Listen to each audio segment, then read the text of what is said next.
What's up, everybody? Hi, y'all. Hi.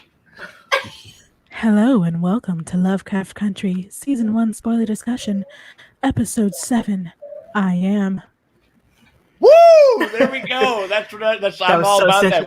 We were talking. How's everybody doing out there and on the live stream right now? All of the commenters and everything. What's going on? This is Sean Tank Top. We figured, as like we were talking a little bit, and since we're in, not like what is it?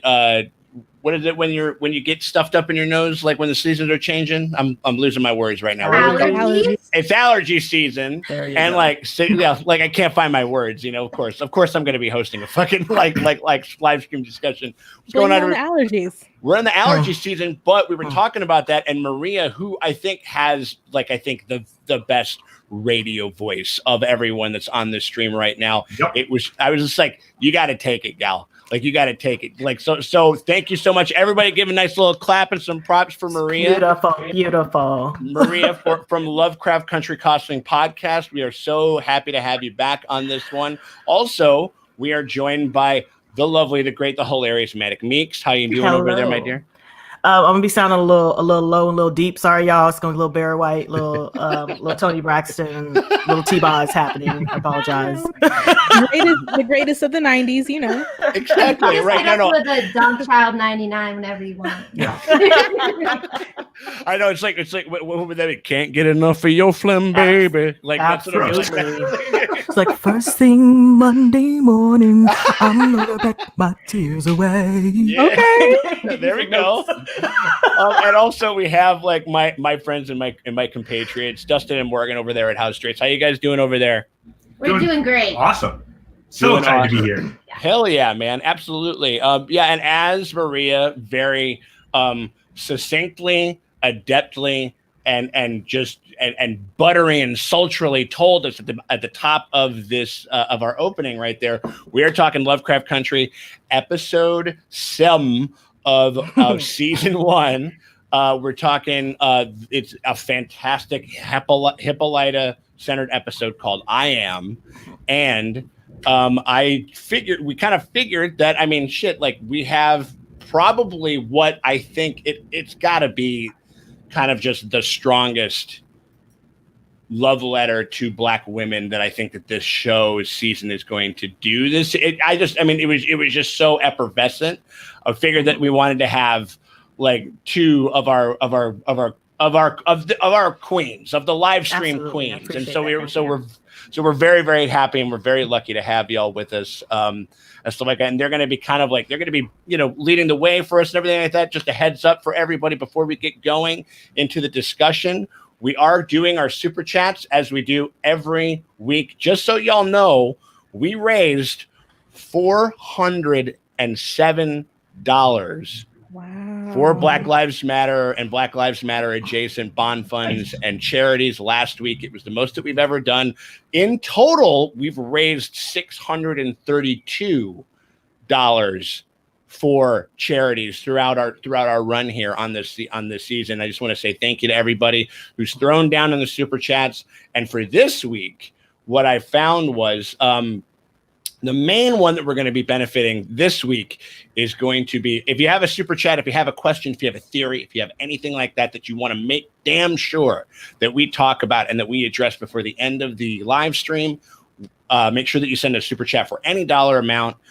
If we're kind of talking about that, like if the super chat happens kind of like the same time while we're talking about that subject, we'll answer it then. If not, we'll save it for the ends portion of the live stream. But send us a super chat, any dollar amount, and the proceeds this week will be going to Black Girls Dive Foundation, which is a science-based and oceanic kind of driven nonprofit that is specifically for young Black women and young Black youths, that is basically to introduce like the idea of like exploration in the ocean and stuff like that, and in science to young Black girls. Meeks will not be enrolling. Hell no. It's involuntary. I'm sorry. I was trying not to, but I was like, ocean. Right. I can literally as I'm describing, like, you know, this like nonprofit, you know, that's going to be taking place near the ocean, like in Meeks's like brain, she can just hear the John Williams Jaws score. Dun-na, dun-na, dun-na. No, We're gonna send Meeks that. to ocean camp and Tank Top to theater camp. You know, Yeah, we're you gonna go to musical theater camp. Take me to musical theater camp. You know what? You know what? Something is. I've been to musical theater camp, dog. I've been there. I went there. I mean, like, I got like I you know, because I'm so, you know, I didn't, you know, as an artist, you know, working in the field of fucking musical theater, I just didn't. It's not what, you know. I didn't want to put it out there and flex too hard on it last week. You know what I mean? Just a little humble. No, no. But I did go to a musical theater camp, and like, and you know, speaking to kind of most of the type of kids that are over in those types of things, I was like, I was somehow like the most like I was like the most badass, which, to give you an idea, like, you know what I'm saying, like, which has literally never happened and hasn't happened before and hasn't happened since, you know what I mean? But anyway, moving on from that rather unfortunate chapter of my we'll be doing a podcast about that. We'll be doing guaranteed. Absolutely. So we are going to be talking about episode 7 of season 1. I am the Hippolyta-centered episode. I just wanted, you know, as we do every week, you know, we wanted to get our general thoughts about this episode, and I wanted y'all, one of y'all, Maria or Meeks, whoever wants to go first, to kind of lead us in that thing. What were your general thoughts? What was this episode about? What stood out to you? Did you want to take it, Maria? Sure. Oh, So this episode to me is about, well, I'm doing the same. This episode to me was definitely, it was Hippolyta focused, sure, but it's focused in a way that we haven't seen her be focused before. So we're kind of used to her being this mother, this wife, this kind of perfect picture of respectability. And now we get to see her go beyond that, because there had been hints prior that she wanted to be more active in the things that George was doing. And so now we get to learn exactly who she is, and she gets to learn who she is through several different avenues of pleasure, exploration, violence, you know, and her own independent self. Yeah, 100%. I mean, yeah, it was striking, just at like how. Again, because, like, you know, we're this is our 7th hour in this world, and we're kind of finally getting to her. You know what I mean? And so it was like, it felt like such a release of sorts, like, kind of, that I just got to kind of really get to know the, you know, Hippolyta in a way that we hadn't really before, because we kind of, I mean, it was almost, you know, we kind of knew her in the context of which, like, most of the people in her life knew her, where it was like she was just like a caregiver. She was packing lunches. She was making sure people were okay. She was kind of being denied like certain avenues of expression, like, you know, and so to watch that happen was really special. What were you thinking about with that, Meeks? What was your read on it? It was more of, not just for Hippolyta, but everybody in the episode had a confusing "who am I" moment. You had Montrose grimy ass, who was confused about who he, like, he was confused about who he was and why around him. Everything around him turns to shit, and that's partially his fault. So he was confused at what to do. You had Tick, who was confused on how to really feel about what was going on with his dad. He was also confused about what was going on, considering the Book of Names and stuff like that. And then you had Letty, who was confused about the pregnancies. Like, these people didn't quite know who they were in that moment. And then we get to Ruby, who is confused. Just Jesus. She wants to, I don't know whether she wants to be a white woman or not. Like, I don't know. Like, she enjoys doing it so much. Like, after she told me what the body was, I'm like, I'm not drinking their people blood. I'm good. I'm having good. I'm good. Thank you. No more. And then we get to Hippolyta, who is confused from the rooter to the tutor. Like, she's confused. She knows something's not right. And that confusion about her husband puts her on an adventure that helps her find herself, which I think is super important. Just being able to go out into the world and figure out who you are for yourself and no one else, and then figuring out how to incorporate everyone in there in your life. And that was, to me, the like overarching theme is just trying to figure out who you are and how everyone fits into your life instead of the other way around. Right.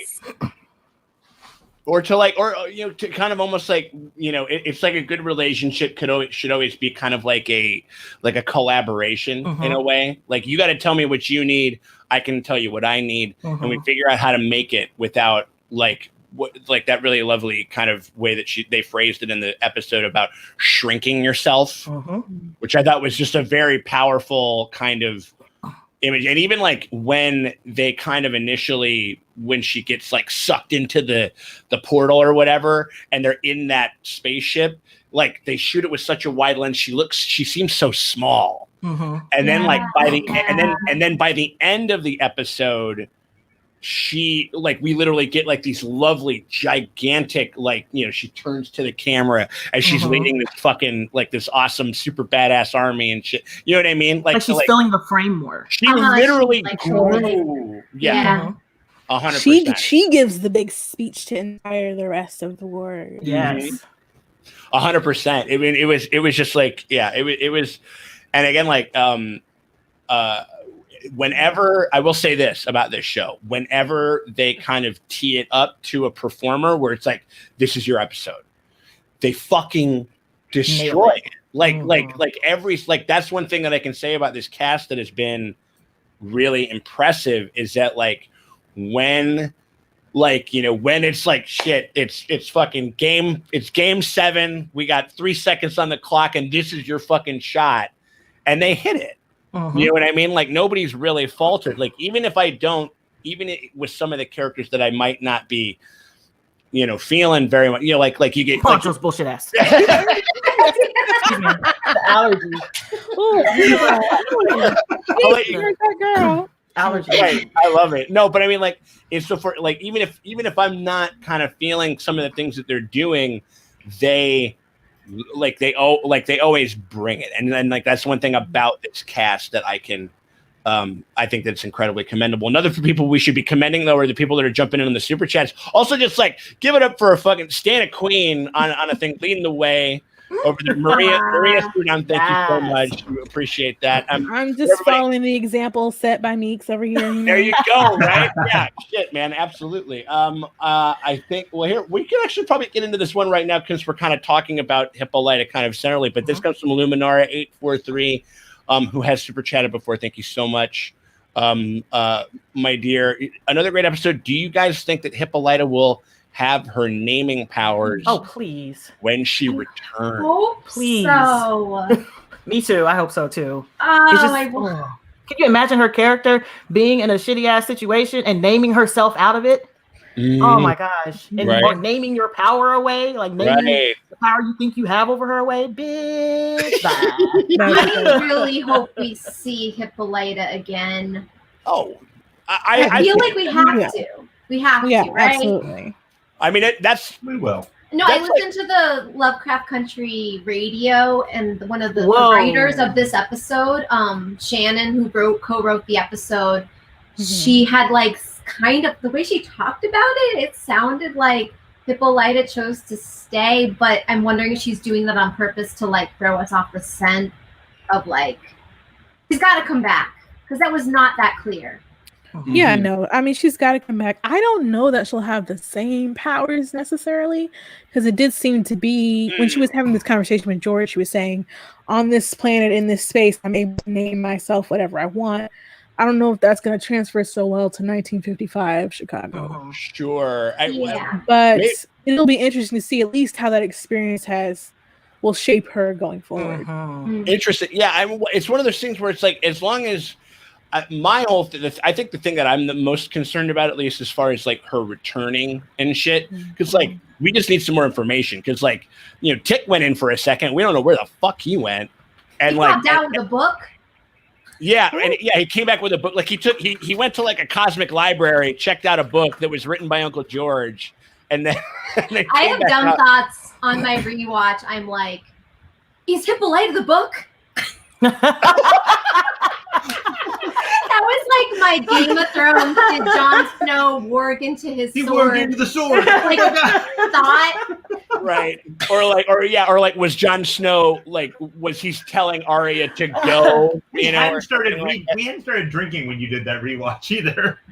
Right, there you go. I mean, sometimes, hey, I love that. I mean, like, I think it's always like the kind of oh man, like the impetus that you kind of have at first. Sometimes we've all had that moment, like where you just think it's similar to like when you mishear lyrics for a long time, and you're just like no, it means this, and people are like looking, it's like, we can't be friends anymore because you're so stupid. Like I've had that.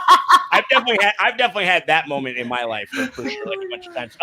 One thing we just gotta say before we get going, we'll throw this out to Ataria Taylor, like a Hondo, a buck as a high school CTE teacher. I helped one of my Amy babies, maybe Army baby, like I'll just read it as read. Amy babies get to Oregon State for marine bio. I'm assuming maybe Army babies. And she went back on to track turtles in the Galapagos Island for study abroad. I'm for Black Girl STEM, and that's it's a branch of what STEM does. Is what is the nonprofit that we're doing. I cannot tell you how happy that makes you. Thank you so much to Ataria. Absolutely. Also, shout out for being a high school teacher right now. Yeah. Yeah, that's true. Woo. You're amazing.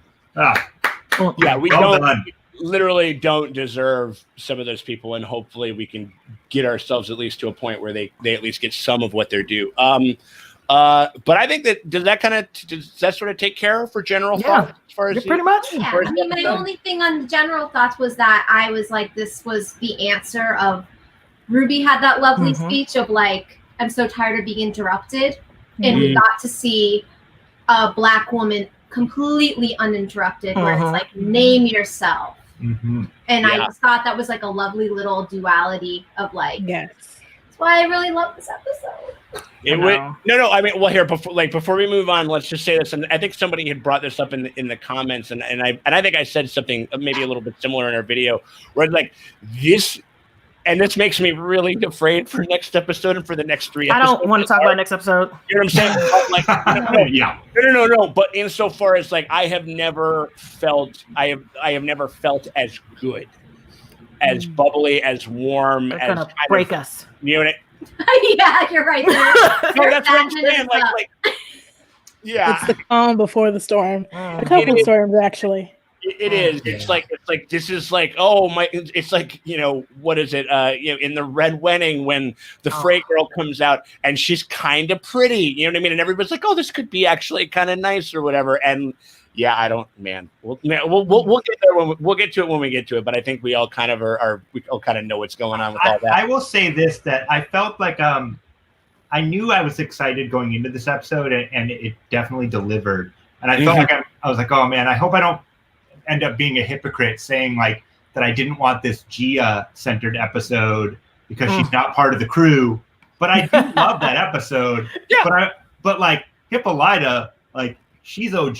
Like she's been there from the get go, and like I've been wanting, and Dee is like we haven't seen enough of her, and I want so much for her, and so to see like her relationship with Hippolyta, that was what made this episode, even though Dee wasn't really in it, like her spirit and like the question that lingers about motherhood were all there in this episode for me. And it's the example that when Hippolyta was too afraid to name herself or to say out loud that she had named this comet, Dee was the one that was like, no, my mama named that comet. Yes, I have thoughts about Dee. Yeah. And Orinthia Blue is how Dee sees Hippolyta. And so we got to see Hippolyta learn that she really is Orinthia Blue. And that was like, oh, I love it. To truly embrace it, you know what I mean? To be like, it's the title, like, I am Olympia Blue. I am a warrior. I am like an educator. I am fierce. You know what I mean? Like, and that was like, and I think, it was the easily the most affirming episode, like that I think that like thus far in the season for sure. Another quick shout out. High school art teacher here. Shout out for all the teachers in the chat. Hell motherfucking yes. Thank you. All teachers. Absolutely. I mean, like, you know, that's definitely something. So we're gonna be moving right along to our favorite scenes.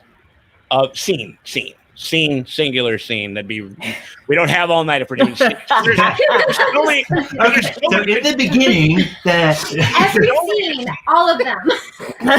Starting at time 0.0.1. That's true.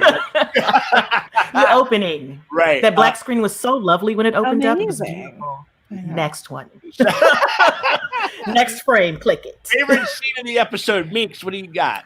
My favorite scene is when Hippolyta was in that little spaceship thingy and that door opened and that woman with that big ass beautiful fro was like, you know, you're not trapped here. Right. This is not a prison. You can leave if you want to leave. Yeah. And she just kept telling her, like, you're not trapped here. That fro is what I aspire to. I want my hair to be big enough to block everyone's view. Yes. I want to be that obtuse and obstructive with my hair, and you can't do a damn thing about it because that's the way it grows out of my motherfucking head. Hell yeah. Hell yeah. Anti-gravity afro. I love it. Did you notice what one of her names are in the credits? Yes. No. That woman? It is. So you have, the word "say" in French, like "c'est la vie." Mhm. And so that's like the last part of her name, and the first part of her name is Beyond. So it's Beyonce. Yeah. I remember you had a reaction on the first episode where she was like, "Is that Beyonce?" Yes. Guess what? You've been answered. It is Beyonce. Yes. I'm done. I can, and the live stream is over. Thank you for having me. Beyonce.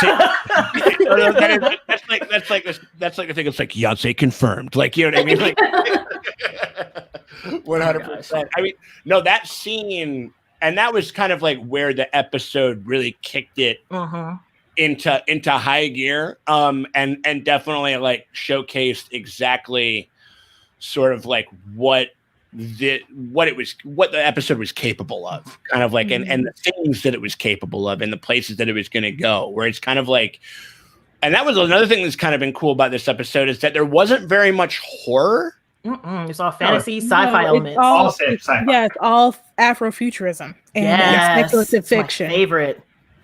Speculative fiction is my favorite because you get to combine all of these elements together.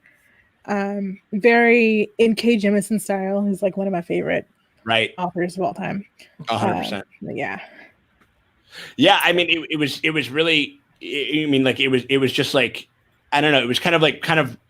It didn't lay all of its cards on the table because we kind of didn't. Because obviously, how the fuck could we have? Unless, like, how could you know? How could you know? You'd be hanging out with Josephine fucking Baker and like you just said, just say what you want. Like smoking a fucking marijuana, a 1920s whatever marijuana cigarette with Josephine. She was Baker. tits out with Josephine Baker. I can't decide like which is my favorite scene. Either that one. Or like the one where she's fighting is, inspired by the Dahomey. Oh, for sure. Both of those are just so incredible to me. It was definitely like, we were saying like, this is like, we just got to watch Hippolyta kind of just do like, literally just live like live her best life. You know what I mean? Hippolyta feeling her oats, grains, and rice. She was smoking, she was snorting, she was drinking, she was flirting, she was twirling, hanging out with Frida Kahlo. What I really loved is like how they had her in the same costumes all the other girls, even though her body type is very different. It's a much more familiar body type than I've ever seen on television. Absolutely. I just loved it. It was great. Yeah, I mean, no. I mean, she was fucking fearless insofar as just like and the show is very fearless and commendable in that way, where that it doesn't. I mean, that's one thing that we can kind of say about it, that it was just like, even if it's sometimes if it's difficult, or sometimes if it's just refreshingly kind of like honest, you know what I mean? Like the show is willing to go there, and that's like one of the things that I think I appreciate the most about it. Yeah, you can see that with that conversation between Hippolyta and Josephine Baker. how she was like, "Oh, you know, you are a star. You're just so great." And she was like, "No, honey, no, baby. I'm talking about a star that is dying. I'm out here tired in these streets. Like, it's exhausting. It is exhausting to sit here. It's hard to burn this bright. Oh, exactly. People are draining me left and right." And it made Hippolyta think like, well, I'm not in a situation where my star is that bright, but I'm still being drained. I'm still being drained and trained to do whatever, to fit in this little box that someone tells me to fit in. Yes, that one hurt my feelings because I was sitting here like, damn, because my hair is out now. But when I worked in the office, I either had it weaved up, braid up, tied up, because people would always ask me questions about my hair. And someone had the audacity, the caucasity, the gall to suggest that maybe I should do something with my hair. Wow. Would you like to do something with these hands? Because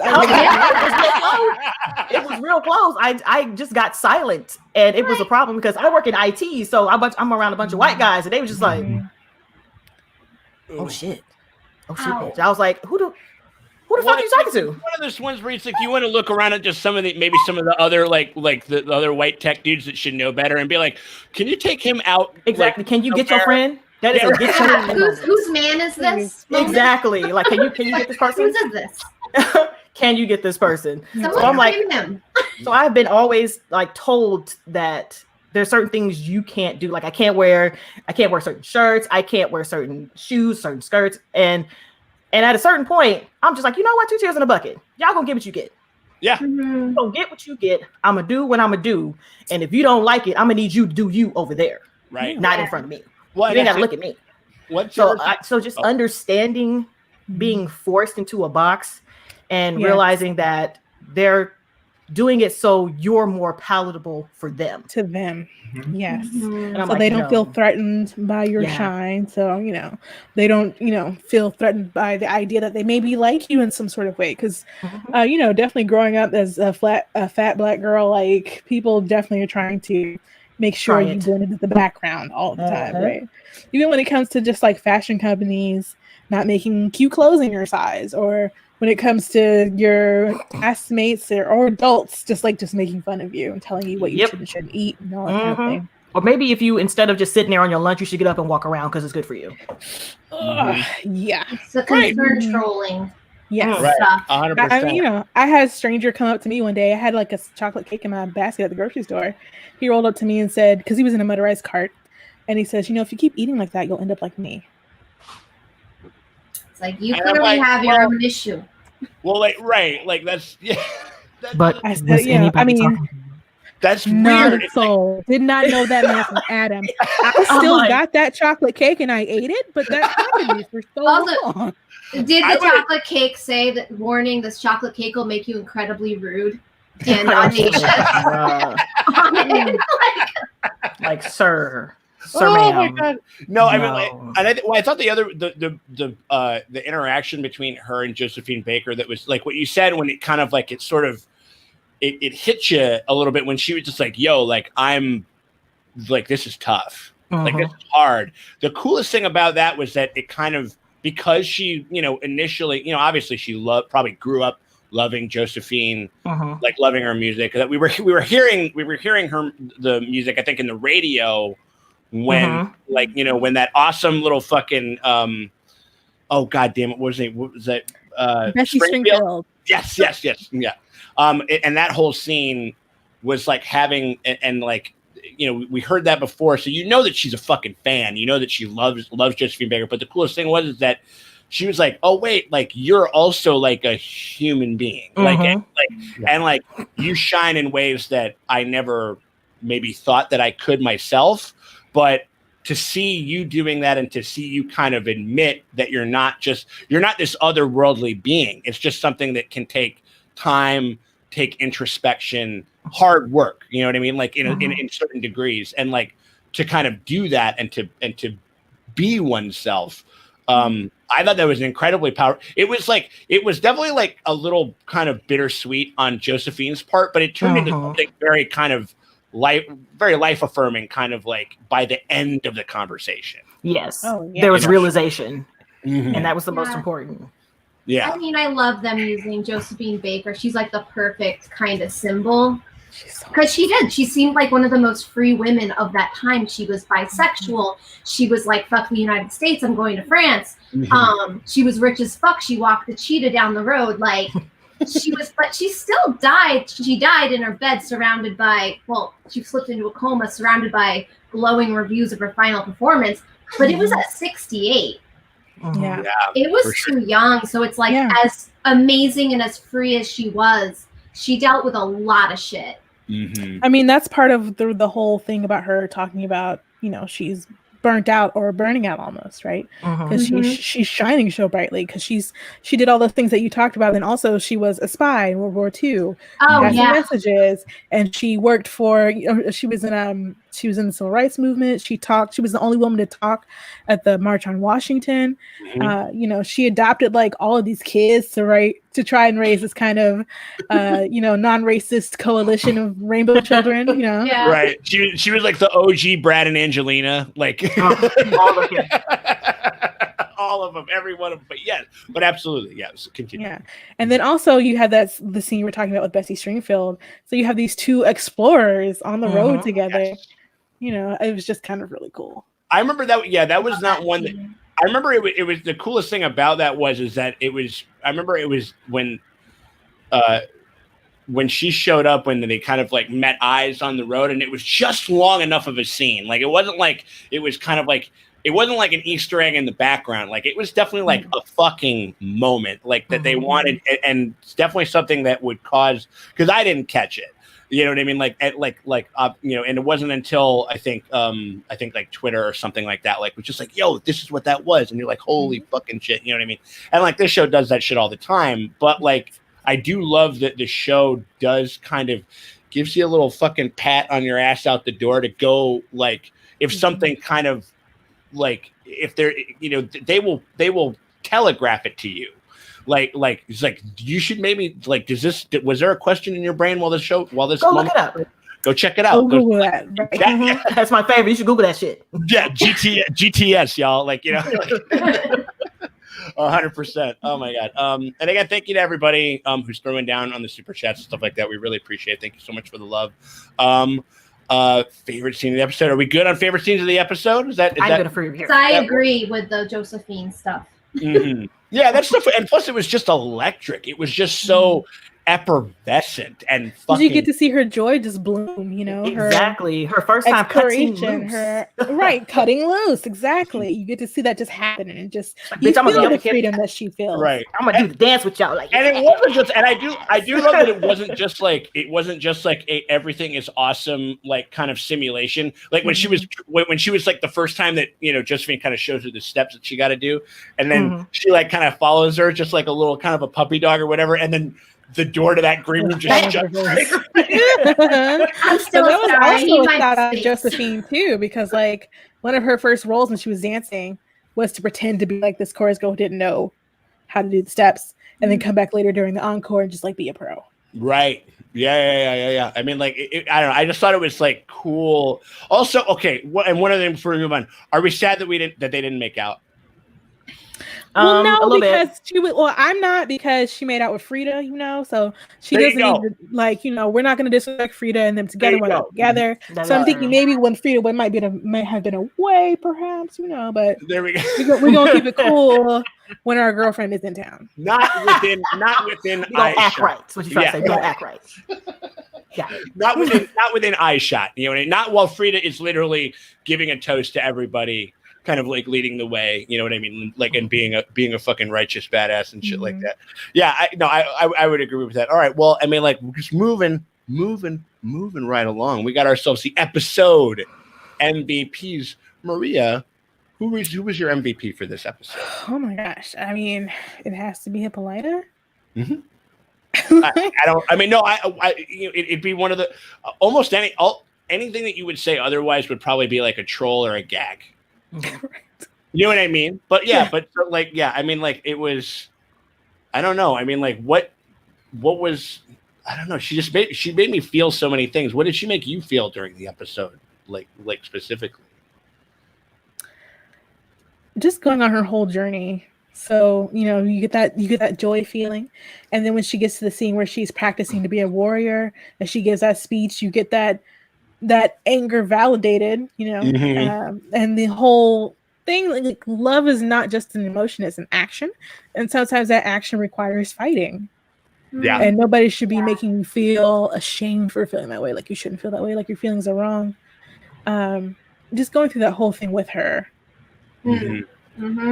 Yeah. It was a roller coaster of emotions. And then you get it was amazing. kind of absolutely. I mean, and again, we kind of talked about this on our video where, I mean, the show is brilliant at kind of like taking like these kind of genre moments that have just been for white people. Like white people have gotten to do it and do it again and do it again and do it again and do it again. We never got to see the fucking William Wallace, like kind of brimming with tears and emotion and belief and feeling, like in a badass 300 fucking melee with what looked like.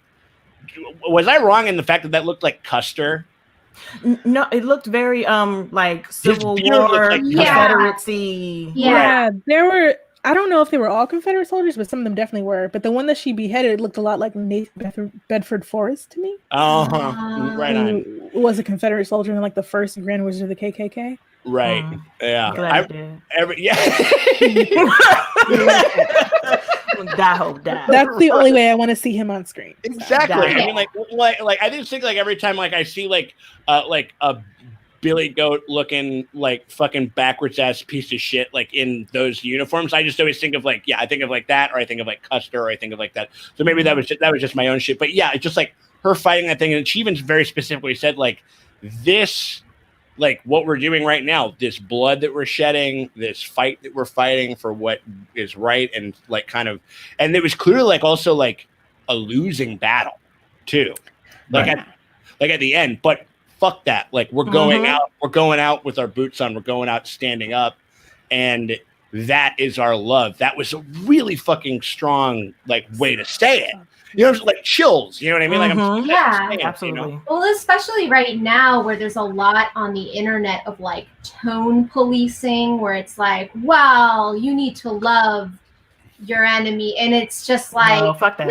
No, our anger is for a reason. It's out of survival, and we just need to learn how to like utilize it. Yes. And utilizing your anger is actually a gift of love, because you want to make the world better. And people telling you that you shouldn't be angry at this, or you should approach this in a different way, and the tone policing thing, it's all another way of trying to shrink you. Yep. Take your voice away. Yeah. Make you quiet. 100%.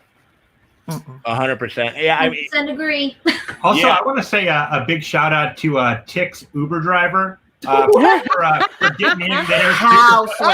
Getting in there super fucking fast. Man. See, here's the thing. See, now with that might be an MVP. That might be an MVP. I'm thinking that he might have gone into the portal and fixed some shit. Like he was fixing shit too. Because that's the only way he could have gotten there. Because wasn't he with Mama and them eating the food? St. Louis. Yeah, like I said, I Googled it. I Google mapped it, and it is at least 4.5 hours away. Nah, bro. No. It's gotta be what he was doing when he was getting the book. It has to be. He went to the library. Because she was bouncing around from coordinates to coordinates. I'm gonna need that to happen, because there is no way he can get from point A to point B. Well, in the same day. I think what I think we're gonna have to do. We're just gonna have to kind of season 7, season 8, like Gendry running it. We're gonna really strong arms. He can row the boat. Right.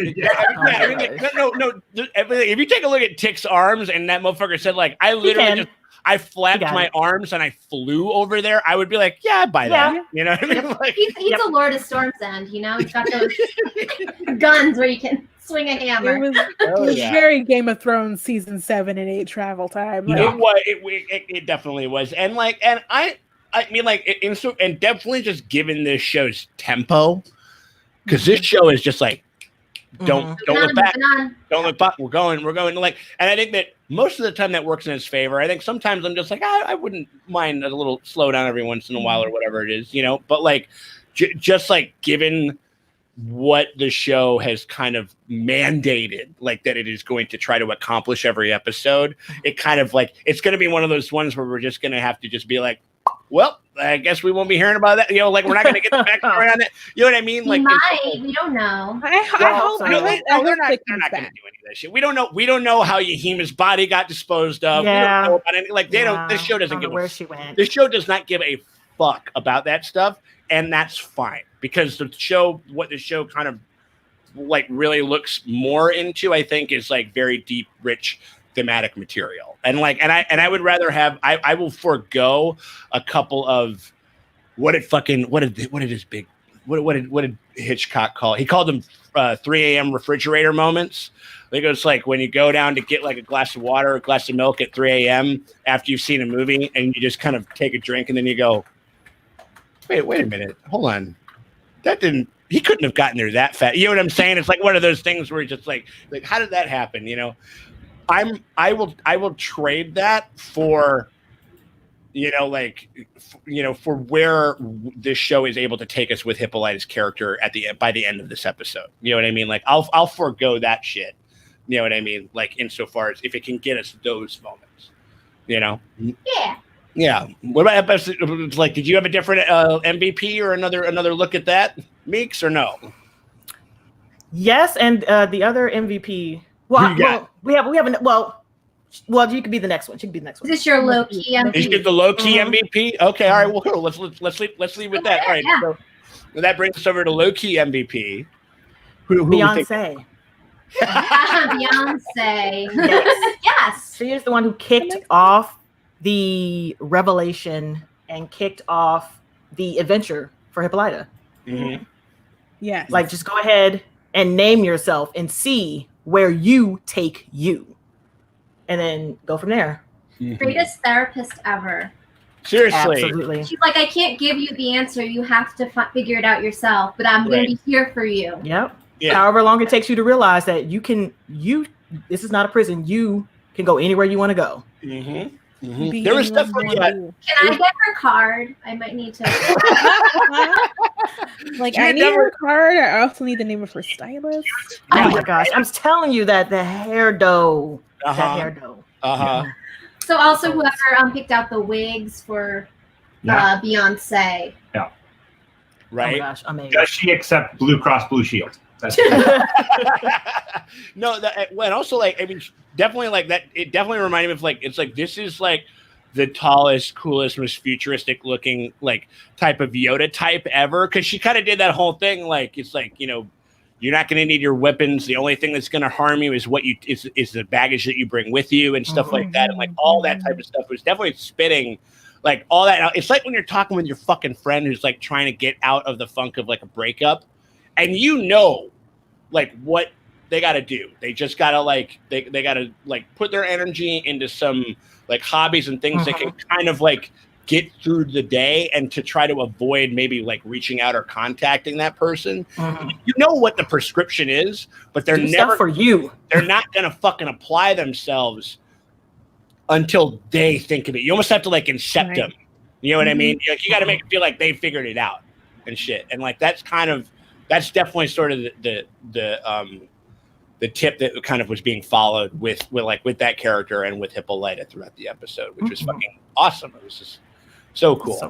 It's so cool. It was fucking awesome. Like I remember, I literally felt like my fucking grandma Margie, like where I was just like watching this whole time, and I'm just like, oh man, that's just neat. You know what I mean?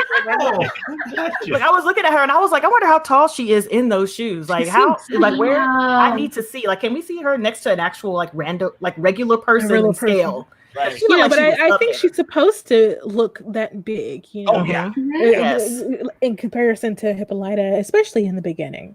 Yeah, because like it's definitely like sort of at the end, they're definitely, you know, like they're even more kind of celestial, like towards like they're literally like, you know, there's fucking J.J. Abrams like flares, even though J.J. Abrams did help produce his show, but there's like his lighting department is behind that character, you know what I mean? Like, but they definitely like are on like more of like an equal footing it's definitely, it also has like a little bit of like kind of like a Kubrick sort of vibe, like where you've kind of gone through this gauntlet and you've sort of kind of unpacked all of these things and you've stripped away a lot of things about yourself to fully realize like your potential. And now you're two kind of celestial equals kind of like meeting and like ready to go forth and do what you need to do and the things that you want to do for the reasons that you want to do them and stuff. And it was fucking gorgeous. It was lovely.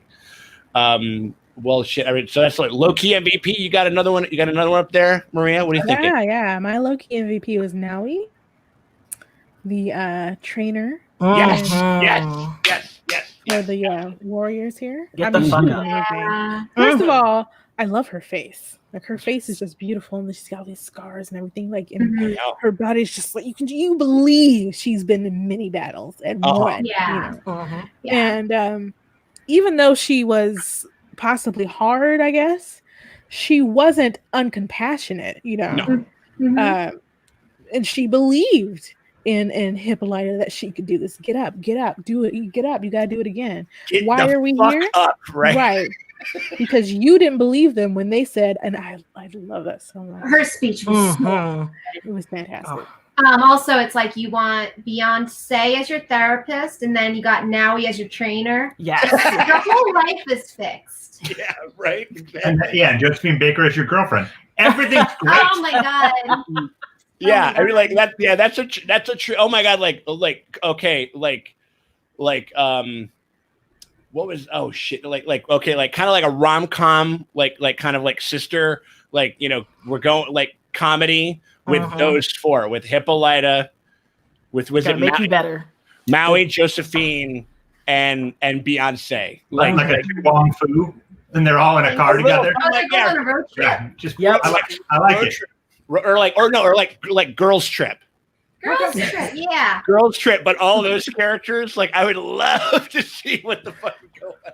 But maybe let's not kill a sex worker. So let's do that movie. Get away with that. Yeah, let's get that trope out of there. Right. And then we'll move it forward. Yeah, I agree with the whole Naui thing. Is Naui?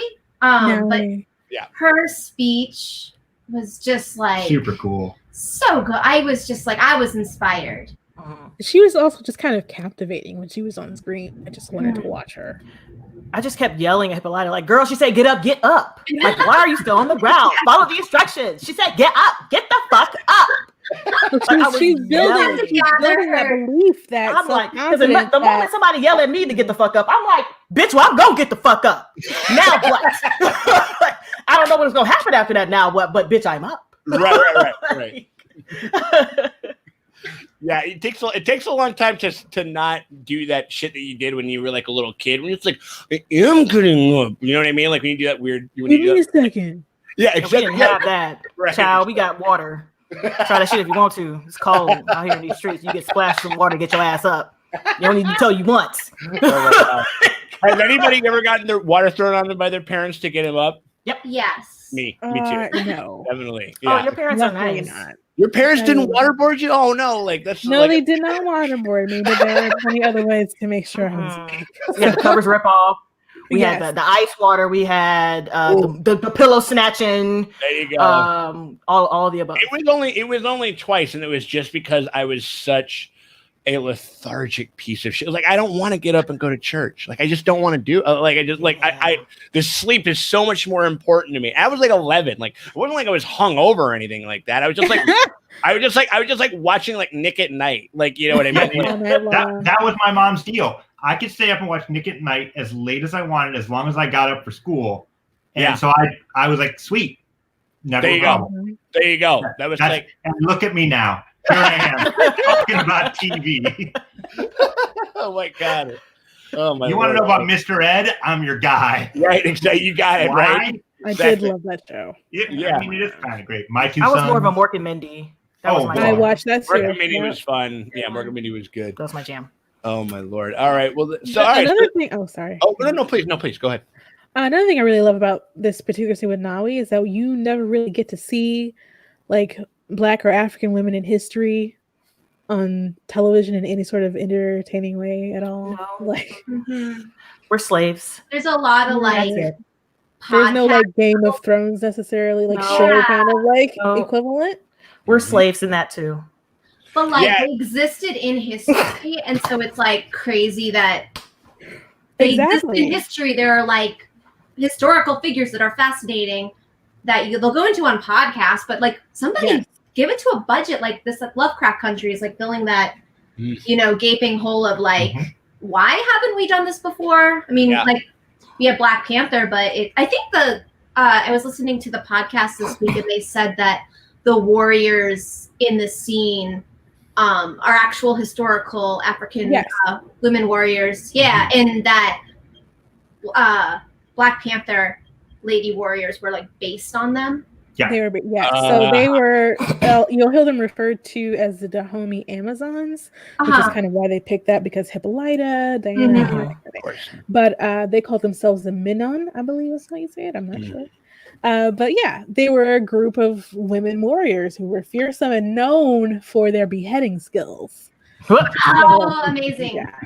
Dora Milaje was based off of them, as was this scene. Yeah.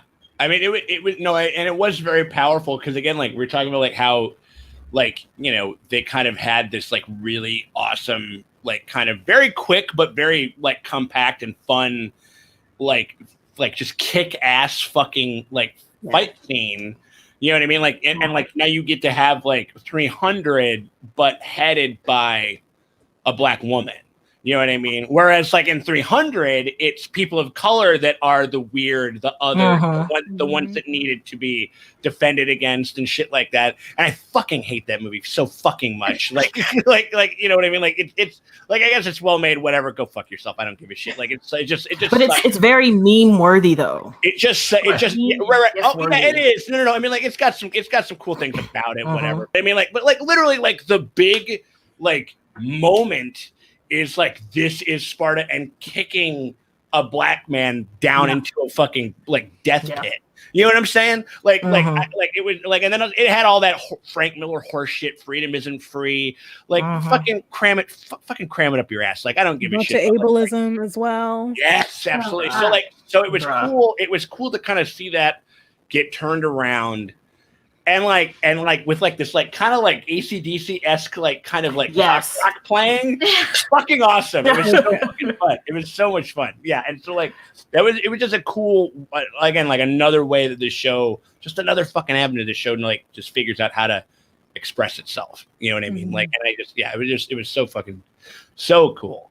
Any other low key MVPs? I was gonna say queer women from St. Louis.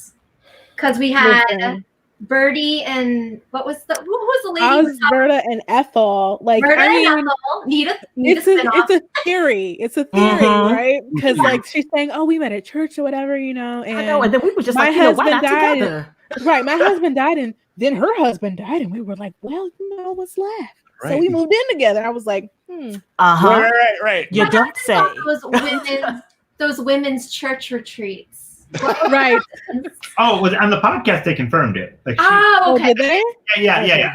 Nice. Yeah. I was just like, she confirmed it. Because also that wouldn't have been the first time I heard of that. And I'm like, how closely together did their husbands pass? Right. Exactly. What did that insurance policy look like? Oh, all right. How long have they been friends? Were they friends before? Right. Was it before, during, and after? Right. Interesting.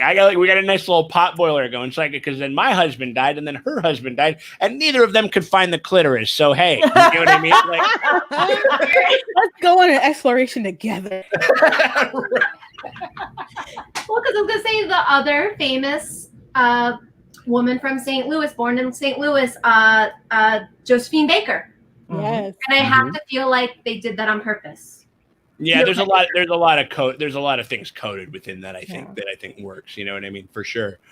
Oh man. Yeah, I know. And also the other dead giveaway, even though what was her relation to Tick? I'm trying to remember. What was she is the Ethel was Tick's cousin. Okay. All right. So pretty far removed. Osberta is just like the friend. She's so real to me. Like I know Osberta. I've been to Osberta's house and I've eaten her mac and cheese. I was looking at the plates, like what's on the plate now? Like what did you? It's Sunday. What did you cook? Right. I want to go to that dinner real bad. Yeah, 100%. I mean, like, and also just like, even if it's like, I know that like you're related, blah blah blah, like cousins, like third, fourth, or whatever. Just like the other thing was that she didn't just go, like when Tick had his shirt off, like when he was like, he like literally stripped half. Even then, and the older black lady be like, "Boy, why is your chest out in my kitchen? Like, what is you doing? Like, why you take your shirt off? She did give him some side eye, like, what are you doing? He was like, "What's happening?" Like, it's too much of the southern and the old black lady. Be like, sir, why is your shirt off in the? Yeah. Did you want me to turn the fan on? But the greens too spicy, baby? Right? Just starts fanning him and stuff like that with a towel or whatever. Oh my god, amazing! So moving right along, keeping things going, and we got ourselves moving from low key MEP favorite Easter egg or detail. What are y'all thinking, Maria? What do you got for this one? Oh, there are so many Easter eggs. How can I choose? They're all so great. I mean, like we can do a lightning round. Fucking fire them up. What do you got? I mean, best Eastern film for one. I don't feel like enough people know about her. Of course. The Dahomey, Minion Warriors, like they need their own show. Like they're so dope. And 100%. then I don't know this. Well, this is kind of just a detail that I've noticed, and we kind of touched on this earlier when it comes to Deanna and how she feels about her mother. Like Deanna's been the person to push her mother to accept that light within herself. She's always seen her mother as this discoverer. She's always been her number one fan. Like when she said, "Well, we know the truth." That wasn't good enough for Diana. Diana said, "Everybody needs to know the truth about you." Right. And it was like, you are gigantic in my eyes. Yes. Right. Yeah. She's her hero. She makes this whole comic about her because of how much she sees that within her mother. 100%. Yeah, absolutely. Yeah. I mean, like I remember I incorrectly, I remember like they made, and it's because we know that we're going to really probably delve really deeply and painfully into it. The whole Bobo thing. Like it wasn't until I saw like the name of the next episode, like the title of the next episode, and then like the coming attraction, because I was just like, I was getting to the point I was like, this is just now I know better because they're going to utilize it. But I was like, they just keep bringing up Emmett Till. They keep bringing up Bobo. And I'm just like, this better not, like, you know what I mean? Like, I'm glad that it wasn't just for shock value and that they're going to be utilizing it, like further down, even though like Jon Snow, I don't want it. Like, you know what I mean? Like I don't want it, but it's going to be, it's going to be heart-wrenching. The dread that I have is like about as, I think, like once that sort of came into focus, it's gonna be it's the most dread that I've ever felt. That will be a whiskey situation. I'm not drinking wine. I'm going to be whiskeying that situation. Yeah. For the brown I'm gonna need it. Yeah, I'm gonna need it. And I mean, the episode after that is about Tessa. So. Yeah, I was like, y'all, I can't be reading these episodes' names. I can't. You're right. Like 100%. Lovecraft, just hurt me, okay? Right? Jesus, right? I mean, like this was a cute thing, and I'm like, I'll see if I'll pull it up, but I'm with this one. This was a very cute detail that I did not catch the first time around, but it obviously, when yes. Oh, I didn't catch that either. Loved it. Yeah, Absolutely fucking loved it. Where it's just like it's the same color. It has the same kind of like the little wood paneling. Yeah, it's like it had all of it. You know what I mean? Like it definitely was one of those. Was definitely like one of those moments where I was just like, that is just like really great, because it was pretty obvious from her outfit. You know what I mean? Like it's like, right, it's like that's from the comic and the hair, the blue hair. Absolutely, yeah. But even like down to the Woody thing, and then like the little fucking the claw motherfuckers like showed up. You know what I mean? Like they showed up, and I was just like, oh, this is again like, and it was right after that really. What I thought was one of the most difficult scenes to kind of write and perform and kind of like, kind of like and like make work or whatever, was the scene between her and George in the bed, and like in the bed, like when we first see them, and like she wakes up and she's like, it was like she was fucking like dropping like some QAnon shit. She's like, now wait a minute, so there's a time machine, like, and I had a clock that I his opened up face. He was just like. He was trying to take it all in. Like he was like, I can literally like dinner last night. Like, did you? What you eat? Was it spicy? Don't eat that again. I can't call her a liar. I can't call her crazy. It's got to be exactly. I'm gonna just sit here. Right? No, he literally was just like because in the alternate timeline, we just know that he's just like got like kind of like half a chub and wants to see if he can make something happen. Like he can only work on like a morning sex or coffee level of like computing power. You know what I mean? Like at that point, but she's dropping some crazy shit on him. It's like fucking okay. But then she gets into the whole thing about how she was shrunk.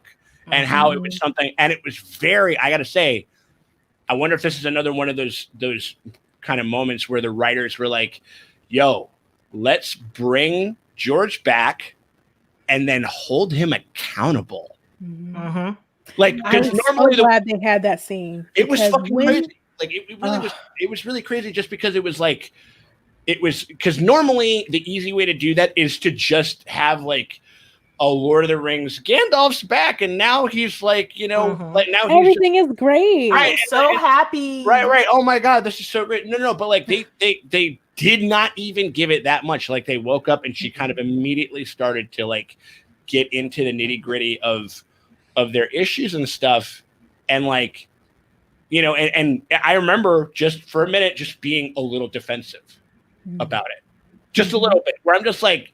But he died. Like, he's dead. Like, aren't you happy to see him? Like, you're immediately going to start fucking, like, you know, like. But that's okay. Dead people can also be pieces of shit, too. No, 100%. I mean, like, but I just remember it was just very kind of a brave and pretty bold move to, like, be like, no, we're not just going to have, like, this lovely, flowery kind of, like, reunion. Like, we're going to actually, there's going to be, like, a utility to this. Yeah, the fact that he was, like, listening. He absorbed all of it. He was listening. He understood what she was saying and how he fucked up and how he had everything fucked up. He was like, I knew you were perfect for me, but then I made you shrink yourself so I can do what I wanted to do. And you were just standing there, like you were at home doing what I wanted you to do. Right. So he understood that and he apologized. Thank you, Jesus. Yeah. Right. No. I mean, like, that's what they like. He was a little defensive at first, but then he finally apologized. And I was so glad they had that scene because I was afraid they weren't. You know, because right after she is fighting in that battle, she names herself George's wife. I was like, what?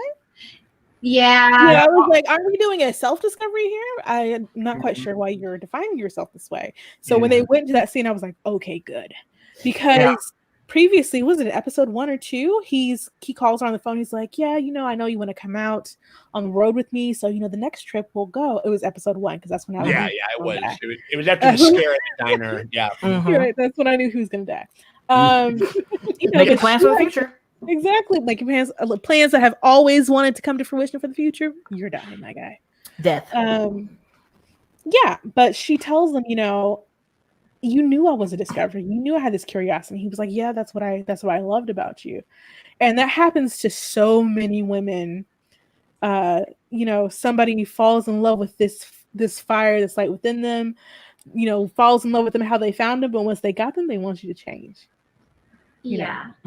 They want you to be more comfortable. And his admission that he was complicit in the shrinking of her is super important because his allowing her to shrink herself brought him comfort. It made his life easier. Right. Yeah. And so I really appreciate that he, even though he got defensive, it makes sense that he would get defensive about that because he does love her. He did love her, you know.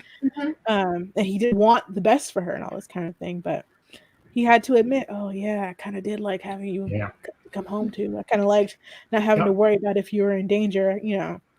And we needed it because in true Lovecraft Country fashion, all of our main characters do something unlikable. And, you know, women in general, I feel weird that I'm the one talking about this, but because I don't care about children, but I'm gonna defend mothers. Moms unjustly are held to a different standard with their children. I mean, it's a way higher. It's a completely. It's not even higher. It's just different. It's just like completely different. It's that, you know, for her to choose to stay and abandon her child, it is basically that scene we get with George where he's talking about, I wanted a family. It's all about the I. It's all about what he wanted, and it was never about what she wanted. And so a lot of people will vilify her for staying. Like, how could you do that to your daughter? Like, how could you do this to this beautiful, what kind of example are you setting for this young Black woman that you're leaving behind? But they don't say George spent most of his life on the road away from his daughter, and does dangerous stuff that got himself killed early. So like nobody's like being mad at George for getting killed, but they would be mad at Hippolyta for you know, self-actualizing. And plus, Dee's fine. She's a badass. She's gonna kick some ass next episode. I hope she's. Yeah. Well, I mean, she's still a child, you know. Yeah, no, she is. Especially, she just lost her father. And so I understand why Hippolyta would go back. And we don't really know the resolution between her and like Hippolyta. We don't know if she actually went back. We don't know. We don't know. Yeah. She could be floating around. Saying, right. Well, just considering going back, right? Right. Consider that she whole idea that. Right, because like definitely going back to 1955, I'm like, I don't know if I can. I'd be like, listen, I've been out here, you know. I don't know, bitch. I was just in space. Like, what? My titties was out. I was fighting people. I killed a cop for head flying. Right. Okay. I was killing racists. It was a great time. That's what I mean. I think that's more what I want, you know, more than, because we were talking about like how, like, you know, is she going to have like these abilities? More than anything, I just want the knowledge and the experience to survive. And for her to act accordingly, given in her situation and in her world once she returns. So that's kind of like, I think that's what I feel like it kind of has to be. Like, I don't think that we're like, I think people are getting variously powered up, but I don't think that she's going to come back with like a magic wand and start fucking doing. You know what I'm saying? Like, I just don't see that happening. Right. My dream is that she comes back because it's like, we need Diana to write the comic book of her mother's adventures, right? We need this comic book or this novel or whatever. Like, she needs to come back and tell this story to her daughter. Or maybe as a magic being, she can whisper it in her daughter's ear as she dreams or something. I don't know. I don't think I would be mad at Hippolyta no matter what her decision was, because they're both really they have really great factors to them. Why you go either way. But I am kind of excited to see what kind of mother she'll be now to Diana. And also because, you know, Diana always saw her as this really great hero kind of person anyway. I'm curious to see how that relationship will change or manifest. She's almost like she comes back.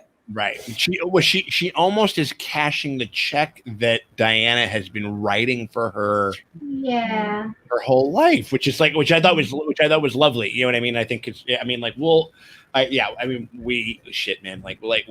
fucking see. Again, like, thanks to everybody who's been throwing some love on super chats and everything like that. Really appreciate it. We got a bunch of fucking people raising a lot of money for a really great cause. So we appreciate y'all for that. If we didn't get to it while we were talking about it, we will talk about it at the end of this live stream. But we're moving right along. From our, any other details, any other things the other one, being from Chicago and being a big music nerd, I am a big fan of Sun Ra. So that little vocal bit that we got, was from Space is the Place. It's a great song. Yeah, a very famous Chicago, kind of free jazz musician, and his whole thing was about like Afro spiritualism in jazz, and that whole bit was really, really cool.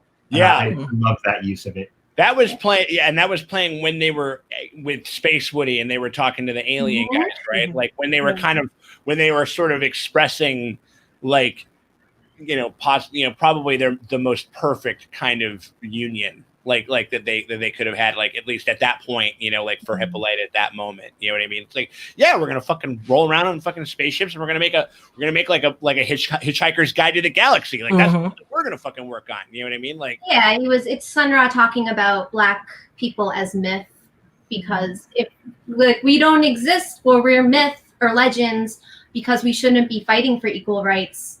because if we're fighting for equal rights, then we don't like have a place. So we are myths, and we are gods, and so I don't know. Sun Ra's fascinating. If anybody's not familiar, just go down that rabbit hole. Oh yeah, I will definitely, because I'm definitely not familiar, but I understood what was being said to me. He started in the 50s being very kind of doo-woppy, but then he just started almost like, you know, most people would look at him like a straight up tinfoil spaceman on a street corner. Yeah. Well, he believed in like using music to like heal people, but he also like, you know, named himself, he's like, I am the sun, like Right. it's Afrofuturism all the way. Like the mythology he gets into is wild. It's so good. Yeah, he starts out like a kind of a little more like kind of straight laced and probably something that could sell to like the broadest possible audience, aka white people. You know what I mean? Like and then eventually gets to a point of kind of self-actualization where he's like, it's not, you know, it's also similar to like Miles Davis, like with Bitches Brew, like where it's just like, I'm just like, now I'm doing the shit that I want. You know what I mean? Like, and I'm kind of doing the things like, and I'm not really worried about any kind of construct about like what music is supposed to fucking sound like, and made some of the best shit that's the best shit that's ever been laid to wax ever. So like, yeah. So anybody out there in the chat that hasn't checked out Sun Ra, definitely give it a shot. Definitely like, rock like a glass of wine. This is the place. And other. This is the place. Yeah. I really liked it though, because the idea to me of like Black people being mythic was like we could be whatever we want to be. Exactly. Well, and that's if you ever see a picture of what Sun Ra looked like, you know, he just would dress in just outlandish clothing. I'm not going to call it ridiculous because I think it's fucking he wasn't cool. even doing it as like this isn't a character. No, he would be like, no, I am literally did what he did. Sun Ra. I am Sun Ra. So yeah. I think he actually was from space. Yep. We don't deserve him, to be honest. Yeah, no, right. Next level shit. Oh my God. All right. Well, moving right along with the next category. This one is always an interesting one and always a little bit of a frustrating one where we might have to call in a couple of friends to kind of give us a little pick me up or whatever it is. But we're doing our That's So 2020 moment of this episode. What were y'all thinking? What was on your mind, Maria? What were you thinking was your That's So 2020 moment of this episode? I don't know that I can think of a particular moment. Oh, I got one. Yeah. What I'm saying is, so much of the episode is a 2020 moment. The whole it's a thing. mood. Yeah. It's a mood. Right, not a moment, but a mood. Right. Interesting. I mean, the whole theme of shrinking yourself and letting other people assisting you to shrink yourself. Yeah. To make you think that's what you want to think. But I don't know if I had to think about a particular moment. It's probably that when she's talking to Josephine Baker, she's talking about knowing what she has been deprived of and how angry that makes her. I think that can fit in with a lot of people at this time. Yeah, absolutely. Yeah, that scene at the bar when they were just kind of like chewing the fat and like talking about it and stuff like that and getting real with it. Yeah, that's a fantastic fucking scene. Sorry, I just read something in the chat that just made me laugh, which was Carmen Cortez's. Yep.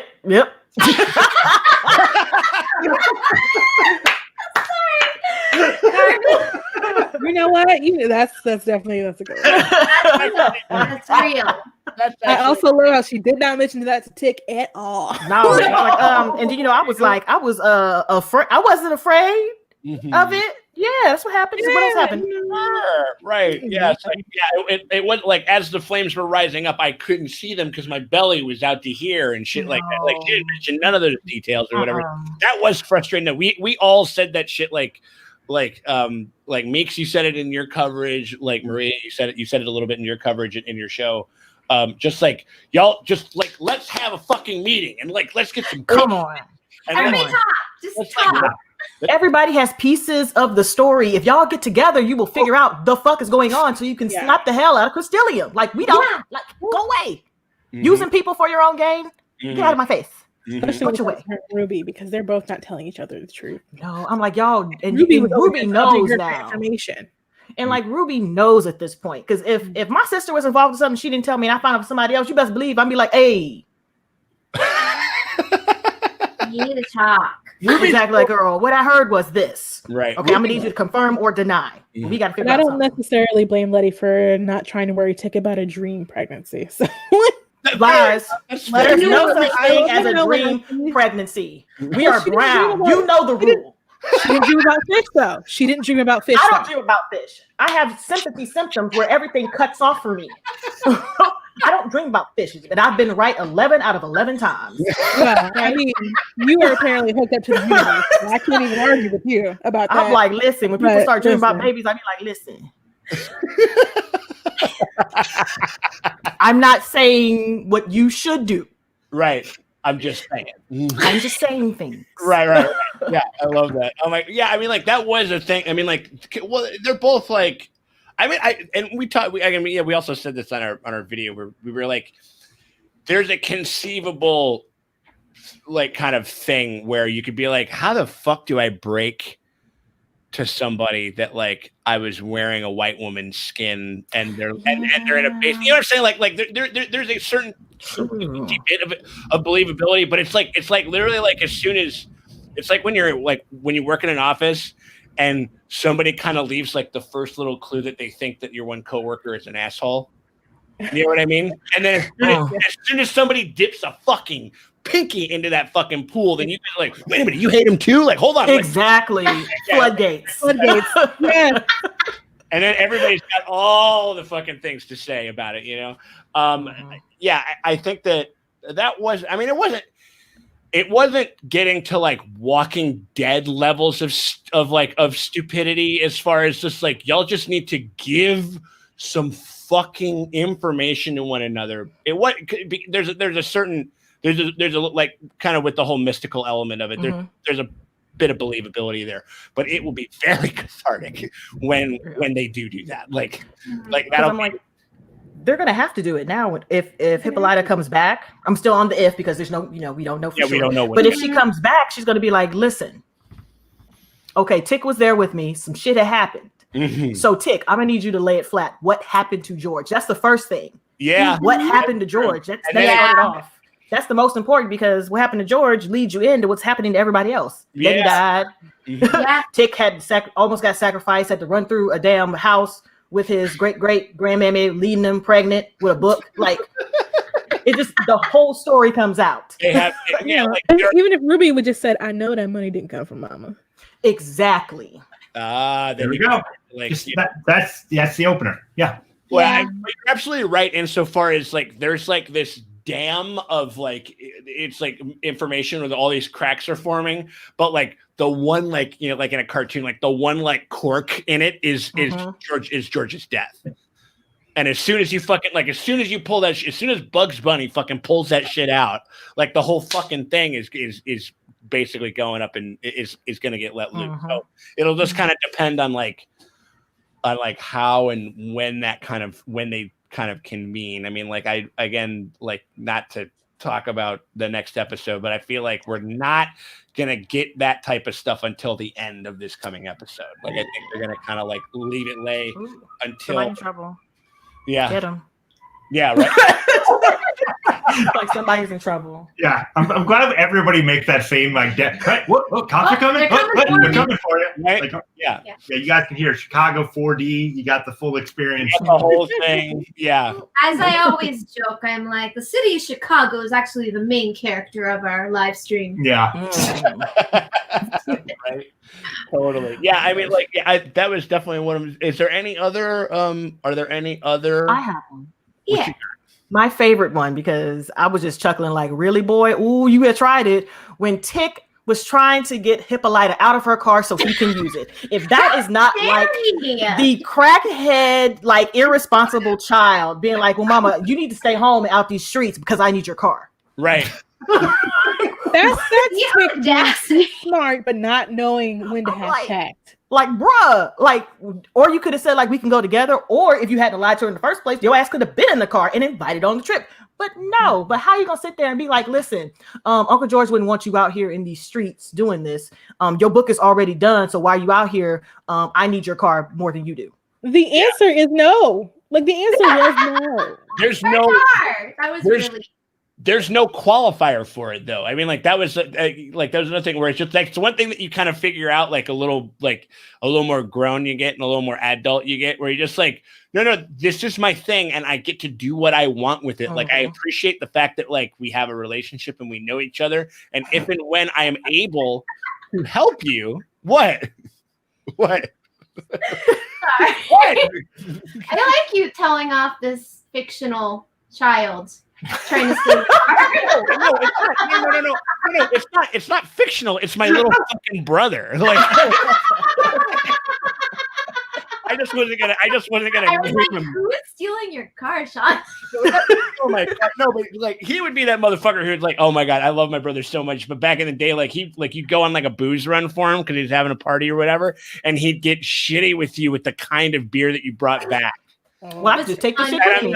I'm just drink like water. Right. Well, I'm like, okay, cool. Enjoy your 20 pack. Thanks a lot. I'm gonna take these with me and you can put ice in your water, brother. That's what it's going to do. Exactly. Like there's a sink over there. You can another one if you want to talk.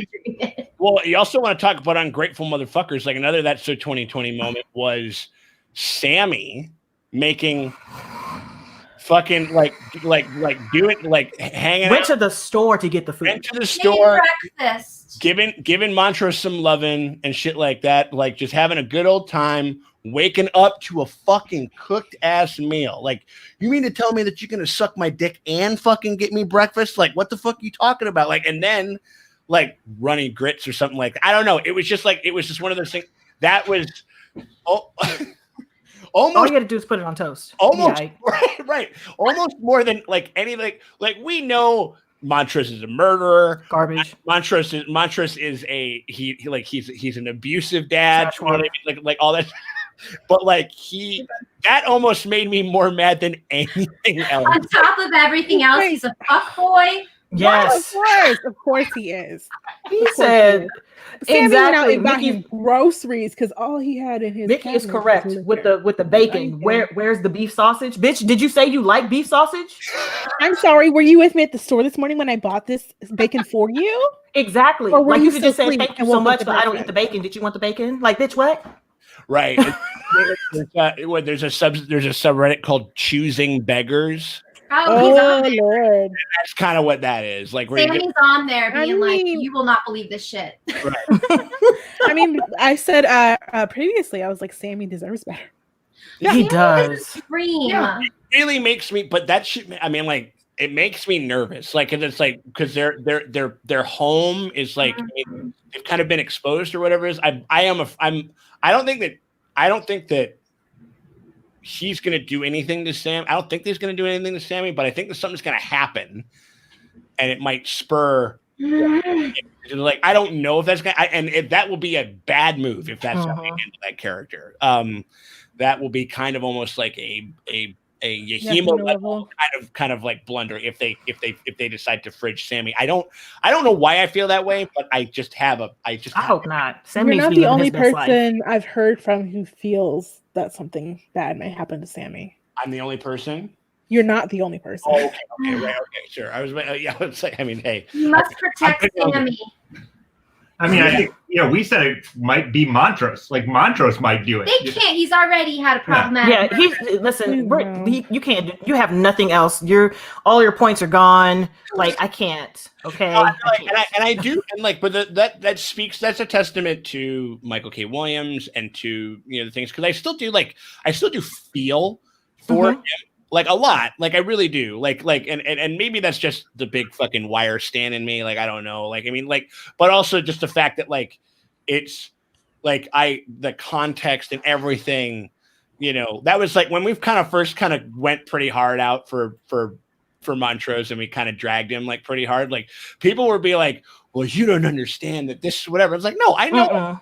No, I do. I understand all the angles. It's still tough. You know what I mean? And so, like, I don't know. We shall see what, like, we'll see what happens. I mean, like, insofar as that goes. But just like, I remember the fucking temerity on this motherfucker, like, sitting here bitching about a fucking breakfast after just, like, I mean, that's truly like just solidifying like, no, this is a person you want to, like you said, Morgan, when we did our video, he gets a little section in either the closet or the drawer. I thought Montrose definitely maybe gave Sammy a drawer finally. Oh, for sure. He's not there yet because it's the first time that he's ever even spent the night. Maybe Sammy will leave a hairbrush. You do that to see what happens. I did like that Sammy stood up for himself. He was like, "You're not gonna play me crazy. Exactly. You're not gonna gaslight me in these streets. I'm leaving. Nah, not today, Satan. Bye. I'm gonna leave." No, that was a very, very pointed like gaslight like line, where it's like, you're not gonna play me crazy this time, which I thought was like good. You know what I mean? Because you're like, oh, this is like a cycle that kind of happens. Obviously, it's a cycle. I mean, like that was pretty coded from the get go, from their first kind of like kind of reunion, I guess, like after he took a fucking beating from Tick and shit. Yeah, so that's like, there's any other that's so 2020. My only one was it was kind of a positive one, but I think we already covered it, was the speech on anger. I thought was good if you're ever having people being weird at you on the internet because you're too angry, your tone is off or whatever. Just go listen to Hippolyta tell you that your anger is your love.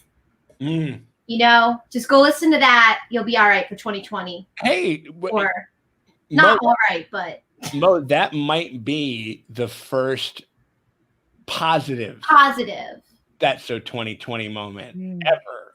Hippolyta gave us a speech that we need to hear sometimes. I'm all about protecting my peace. I don't play games. I don't have any of that issues on the internet. So I'm like, oh, you're stupid. Block. I just yes. I'm good. Or you do that. I love the hide button. Where so they can still come to your shit and give you money and give you views, but whenever they I'm ultimate petty. I will hurt myself to be petty. But like, I just love the fact that they're just like screaming into a void. So I'm like, I get to take thank you for the cash, and also you just get to scream like with like holding like shit in your hands, like you. No one can hear you or see you. Right, just like in space. Yeah.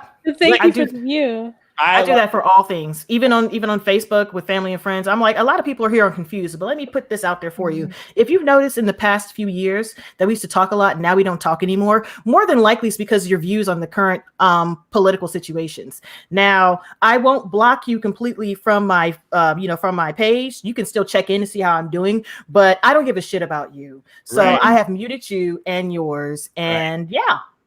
Have a great day, bitches. I did that today, where like this fucking blowhard fucking like dickhead like from my hometown, like, and I did the thing like muted and did all that other shit, but like right before it was this big like fucking horseshit like think piece like about like why, after thinking about it, I'm gonna stick with the president or whatever. And I said like, listen, man, you can jump through hoops all that you want. And like whatever morals that you feel you are capable of compromising to like align yourself with like a racist, like with a petty racist.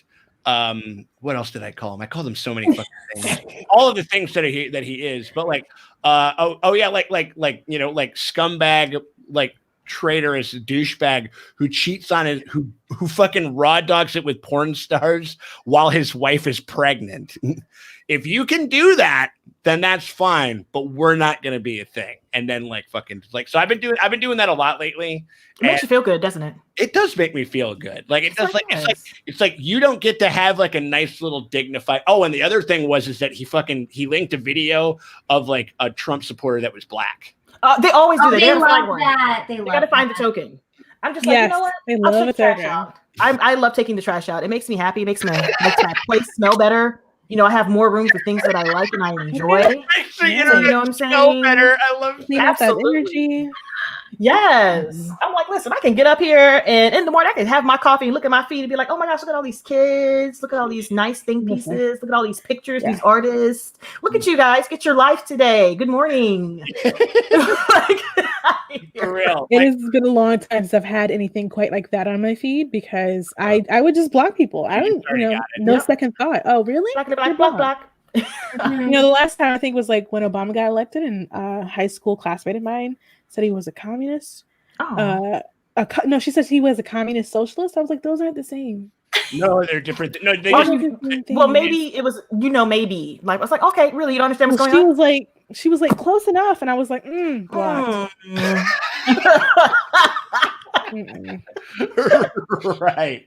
I mean, yeah, well, that was very, it's one of those things where you just want to be like, listen, well, that's that whole other, it's just like, well, we can have different views. And it's like, no, but you can also talk to my friend.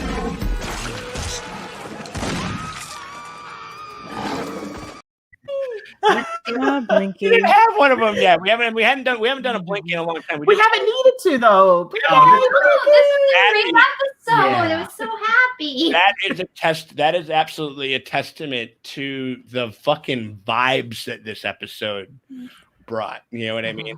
Yeah. I like the other one that we have. Like, I feel like it's going to be kind of short. Like, it's like, are there prompts? Even though I think that there is one. Mm-hmm. The Horror Hound shout out of the episode. What do y'all got? Do you guys got anything for this? It wasn't that horror heavy, so I didn't really have one. Yeah, it was sci-fi heavy. Yeah. It was still well, no, there is one though. There's one. It's very, very brief, but there's one. What? Okay. It's the Alien. Well, not necessarily. Even though that was no, absolutely. When she has the fucking jumpsuit. Yeah, jumpsuit. That was so fucking cool. I thought that was so awesome. It had like kind of the Ellen Ripley get up, but no, like it was Horror Town. Was when Ruby and Christina fucking we get confirmed that they have bodies that they got on tap. Oh yeah, it's like, that was in this episode. It's like, we got dudes on tap. Like that's like what. Oh my God. That's like kind of what I forgot that was. You're right. It's like, bitch, I love you, but look at these bodies though. I got the juice, literally. Right. Look, it's two of them. Seriously. It was like I remember it was just like they look so gaunt and vampiric and like white folks on tap. White. But William also had like the bomb highlighter on. Like, he was still beautiful, even when he was pale and pasty. Right. Jeffree Star, who he's canceled. Now we have William. that was definitely some Rihanna shimmer on those. There you go. Right. Oh my gosh. Oh my God. Yeah, that was. But I remember that was like I think the only because it was just all sci-fi. It was all kind of like sci-fi adventure like thing. That was the only time like that they really kind of like went there. And then you kind of had like the interesting relationship between Crystallium and Ruby, like which I think is interesting. With Morgan, you've talked about a little bit, like where you're like you think that Christine is definitely queer, if not gay. She's definitely queer. I think she actually does have actual feelings for Ruby, but not deep enough that it overrides her ambition. So I got shit to do, girl. She will fuck Ruby up if she needs to. Yes, I love you, but so I'm worried for Ruby, but I think Ruby's too smart to fall for it. We better beat her ass. Yeah, I'm worried for Ruby because Letty was talking about Ruby, how she falls in love like at the drop of a hat, basically. Yeah. And Christina's definitely. I feel like Christina's surprised by these feelings. But nothing is more powerful than her ambition. Nothing's going to get in the way. That's always kind of the thing. I mean, it's one of those things where she's going to, oh God, it's like that one terrible fucking, it's like that. It's like the fuckboy move where it's just like when we have to have the what are we conversation, the relationship is over. Yeah, I'm sleeping. You know what I'm saying? I've got to work in the morning, and I would really appreciate it if you would take your shit and leave. I might call you next week. Right. Oh my God. No. And this is also Luminar brings up a very interesting point, which I like. I wonder how many poles are on each body. Like where is the William keg at right now? Like, you're freaking me out because as a bartender, when you reach the end of a keg, it will explode on you. So now I'm just having this image of Christina one last. Right. I mean, she wouldn't look any different than she kind of looked in that scene. She was like covered in blood. She's used to it. Yeah, you know what I mean? She's down with that. She's down to clown as far as some of that shit. I'm thinking, like it's not going to be pouring that strong. I still think though, like in the house party, it's at 2 a.m. levels where it's like the people that still want to drink are going to be able to drink, and you're going to kind of be surprised. Just a little foamy. But everybody's like real nervous, like, because they're just like, dude, do I have a backup flask? Like, do I have something like in case this goes dry? Yeah, I think that's where they're at as far as like the level. At this point, I figured that she would just be like, listen, if I'm running low on the tap, I'm gonna go outside and just stop in, huh? Yeah, I'm just gonna go ahead and shop. Like, how are you doing today? She really likes William. She just likes being in that. I mean, we might have a couple of wet bodies in the basement of the house. Ew, that blood isn't good. Right. Yeah. Well, I don't know how is this corpse quality. blood good? I really don't understand how this works. I want to know the science of how they're getting this blood out of these corpses. We're not gonna hear. We're not gonna know. I know. It's magic.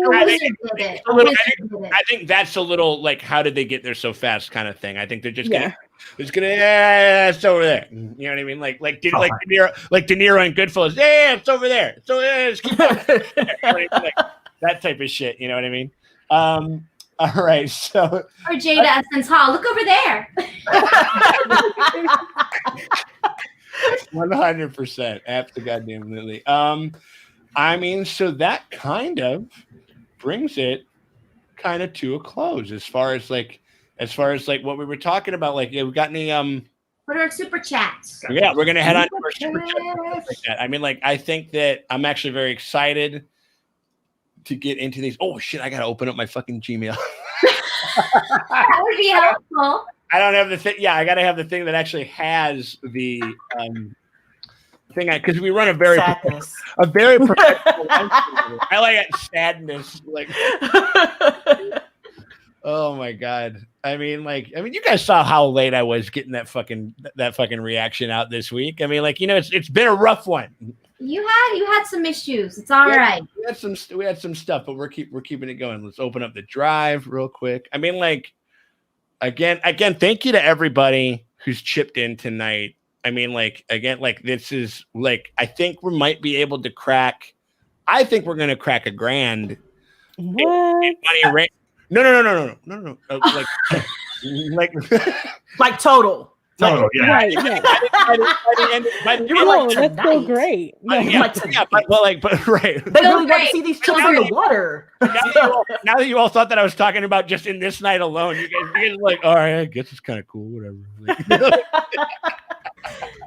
Oh my god, no, but like, I think we're gonna crack a stack, like, by the end of it. I mean, like, the first one, I still want everybody to fucking give a shout out to Maria, who threw down the first one, sounded the alarm at $20.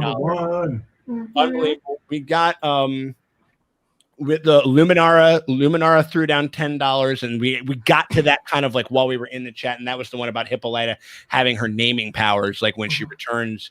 And I think we kind of talked about that, like, because I think she's gonna have the knowledge and kind of the spirit. Like, I don't know if they're necessarily going to have, like, yeah, I hope she keeps that I don't give a shit spirit. Everybody needs to keep that spirit. That's what I want almost more than the power. I mean, like, the powers would obviously be fucking dope, but like, I'm almost just want her to feel. Yeah, exactly. I personally call it, you had thoughtin'. When people think they about to trap you, like, you had thoughtin'. Oh, you had thoughtin'. Okay, that's what you had thoughtin'. And that was Naomi B. Shout out to Naomi B. Threw down $25, and that was kind of what we were talking about. Like, can she return with all that she is and all that she knows and life fully into the 1955 Earth world? I mean, I would just be pissed. Yeah, you just be like, I would just be pissed. Being able to go from doing anything and everything you wanted to experiencing things to being told to sit down and be quiet in the house and cook me a meal. Like, that's extreme, because that's what it's going to be. Well, I will say this though. I don't think that she's going to allow anybody to tell her to stay. Good. But that's also dangerous for her in that time. Yeah. But still, some people just don't give a fuck. And I'm on that. I don't give a fuck. It's going to be a tough re-entry, but I'm looking forward to seeing how she handles it. Mm-hmm. That's why we need to get this time machine business like locked the fuck down, so we can get George back, so he can get retold again. Like, the whole, so he can take care of Diana while he goes to, like, the QAnon fucking type of like tale that she's got to spin for him, like, get him set up and shit, and then but this is another. We're just gonna put them out there. There's no question here, but I think Kim Sanders, who threw down $15 for us today, kind of speaks for everybody. It did. Right. This is definitely the happiest episode we have had so far. That means we're gonna die. I know. They're just like setting us up here. Mm-hmm. Have another helping. This is like the moment in Pulp Fiction, like when Bruce Willis is like hanging out and having like cute little fun kissy time with his girlfriend, and then all the bullshit with Ving Rhames and all that, and like that whole nightmare fucking happens in Pulp Fiction. Like that's where we are right now. So fucking yeah. Sorry.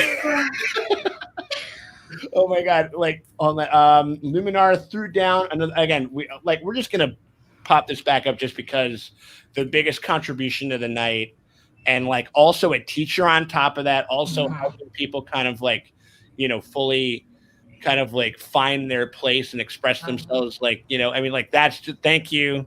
Like I read that and I'm just like, oh, that's so amazingly terrifying. You're in the water with them turtles is big. Like you in the water with them, but they're nice and slow. That is a true phobia when like that as good of a feeling as that post could and should and would give you doesn't reach the inside of Meeks' brain. Like that. I'm just like, oh, that just speaks to the phobia. That speaks to the phobia. And like and didn't one of those turtles like is old enough where that turtle met Darwin? Something like that. It was like where one of those turtles like, I smoke weed with Darwin. I'm not scared of shit. I smoke weed with Darwin. That guy's a fucking lightweight, dude. It could be Veggie Babies, Wordy Wolf. That's not the point. The point is, I don't know what they're gonna do. I don't talk to.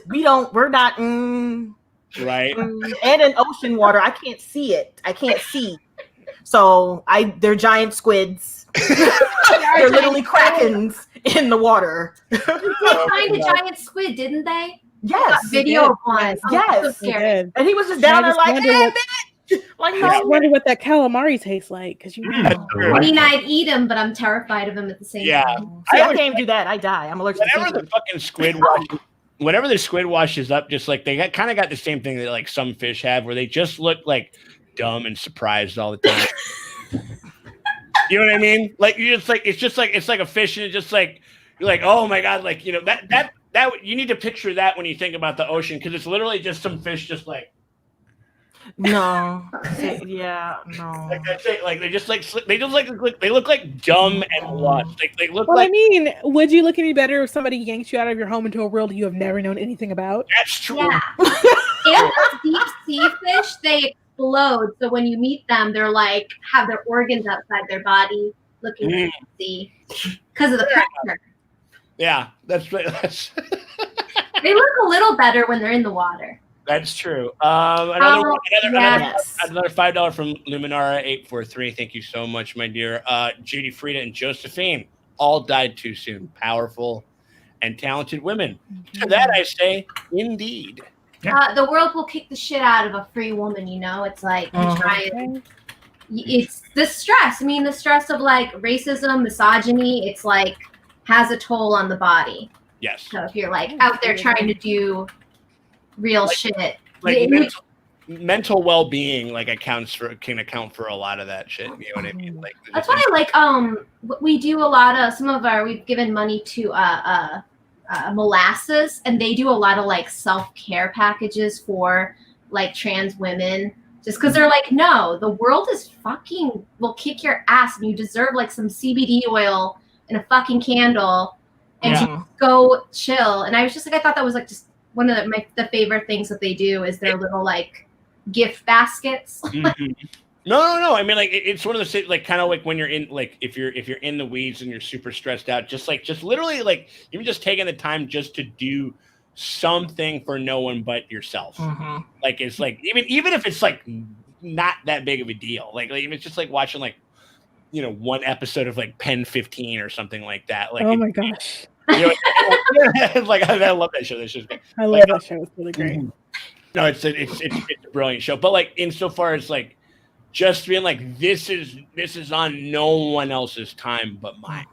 And that's like a big thing that's I mean, like in a much broader and kind of like deeper sense, but that's kind of like what this episode is sort of about. The light of God. Yeah. I know, absolutely, man. I mean, like, we got April B throwing down $9.99. Amazing recap. Thank you so much. We're just gonna that means the world. Thank you so much. Great. We appreciate you. The second highest donation, actually, sending all this money. We're to send Manic Meeks to the bottom of the ocean. She's so excited. Listen, I am 240 pounds. Good luck moving my ass anywhere near. I mean, once you get in the water, though, you'll be super light. How you gonna get me in the water? That's the question. How you gonna get me in the water? We're finding the giant squid. We're gonna strap you to him, and you're gonna do experiments. Yeah, we're just gonna put a bunch of the most rare pop Funkos out there, along with some really great bottles of wine. Amazing. And I feel like we can summon you out. I would look at it and be like, "Damn, too bad it's in the water." Right there you go. That's how strong the fear is. Also, everybody show a little love to me for being an amazing sport about us. About this shit. I'm loving it. Oh my gosh. Here we go. My daughter grew up dreaming of going to school for marine biology, so I have to support of all of you. That is from Coolin for Now. I must have been doing something like queuing up a clip or something like that when this happened. I could have, would have, should have called you out as soon as you made the contribution on the smart chat, because that is amazing. That is incredibly generous. That is awesome. All the best to your daughter and yourself and everything like that. And we're throwing that love and support towards y'all too. That is some true king/queen shit. Right there. If it makes you feel better, Meeks, when I was little, I was really obsessed with when they found the Titanic. Like, I was that nerd that had like 10 copies of the National Geographic from 1985. Me too. Like, I love it on the wall, like looking at it, but my black ass is not going to be partaking in the diving. I was here and watch stuff like, oh wow. Yeah, I thought I was going to be a marine archaeologist, and then I realized I'm claustrophobic. So see, I have that too. I don't think that's going to happen. Yeah, I got a lot of phobias. So to Dustin and Meeks. So it's James Cameron, guy who's been underwater a lot, kind of fucking like, loves the smell of his own farts, like kind of a douchebag, but he's like, listen, we're gonna take care of you. You're gonna have the best team possible. What's your price to go down to 250 feet in like one of his little guys? I'd do it. I would just freak out. A price? Okay. How much is the Amazon guy worth? Oh yeah, there you go. I need to be set forever. Hit you with a little sandlot. I need to be set. My kids need to be able to do nothing but be lazy and be fine. You want fuck you money is what you. I want to be. That is mentally beyond. That's what I want to be. Yeah, right. So yes, I want to sit. I think what that's called is fuck all of you money is what that is. Listen. That is starting the Renaissance in Europe money. So here we go. I think we kind of touched on this a little bit, but thank you so much, Naomi B, sending $25 our way. 100% yes. Absolutely. Oh, yeah, definitely. I mean, like they just kind of spent. Again, it was the same thing with the Springfield cameo, where it was just like this was a moment that they really kind of profiled and sort of gave some time towards that kind of would not make sense any other, like, I don't know. There was just a lot there. It was there to be read into, and kind of usually if you're making those types of breadcrumbs, it usually kind of like at least will kind of mean something. And I think I think it's pretty, and the writers did confirm that though, right? Yeah. Yeah, so that well then there we go. So they were just gals being pals, Yeah, they were going on the women's church trips. Yeah, they shared a bed because it's really cold in St. Louis. Okay. There we go. Oh my god! But yeah, so like, thank you very much for that. Moving right along, we have Dominique Elise. He sent us $10. Let me get this up here on the screen real quick. It's a little. I think it might cover your face up there, Draces and Meeks. 1 second. Hold on. It's all right. There we go. Yeah, like I look how Meeks can kind of peek. You thought I wouldn't go peek. I love that. That's so hilarious. As a Black woman, seeing all the real history here is so empowering. She was finding an ancestral. How do I say that? Sororal, like a sorority. Yeah. Sororal. Sororal and prophetic sense of power she already possessed. Does this save Diana in the next episode? I have to believe. I hope so. You see me? That next episode looks very Jordan Peele. Oh my God, it does. Oh, with the little the gals, like the little It's just like this uncomfortable subject matter with horror mixed in. Like this might not be horror for like white people, but this is Black people horror. Like you in trouble and the cops is looking after you and there's actual evidence, even though you didn't do nothing, and then people out here killing like no, I don't like this. Yeah, right. Yeah. Yeah, that's like that one Patrice O'Neill bit where he says he's constantly buying sticks of gum everywhere he goes, so he can yes, or whatever it is. Fucking brilliant, like brilliant, but like that leads to like very dark fact of life. So he can have that receipt. Yeah, I actually saw a tweet where it was like, Black suffering. Oh no, thank you. Spooky Black suffering. Yes, please. And that is Lovecraft Country. It's the spooky. It makes you feel better.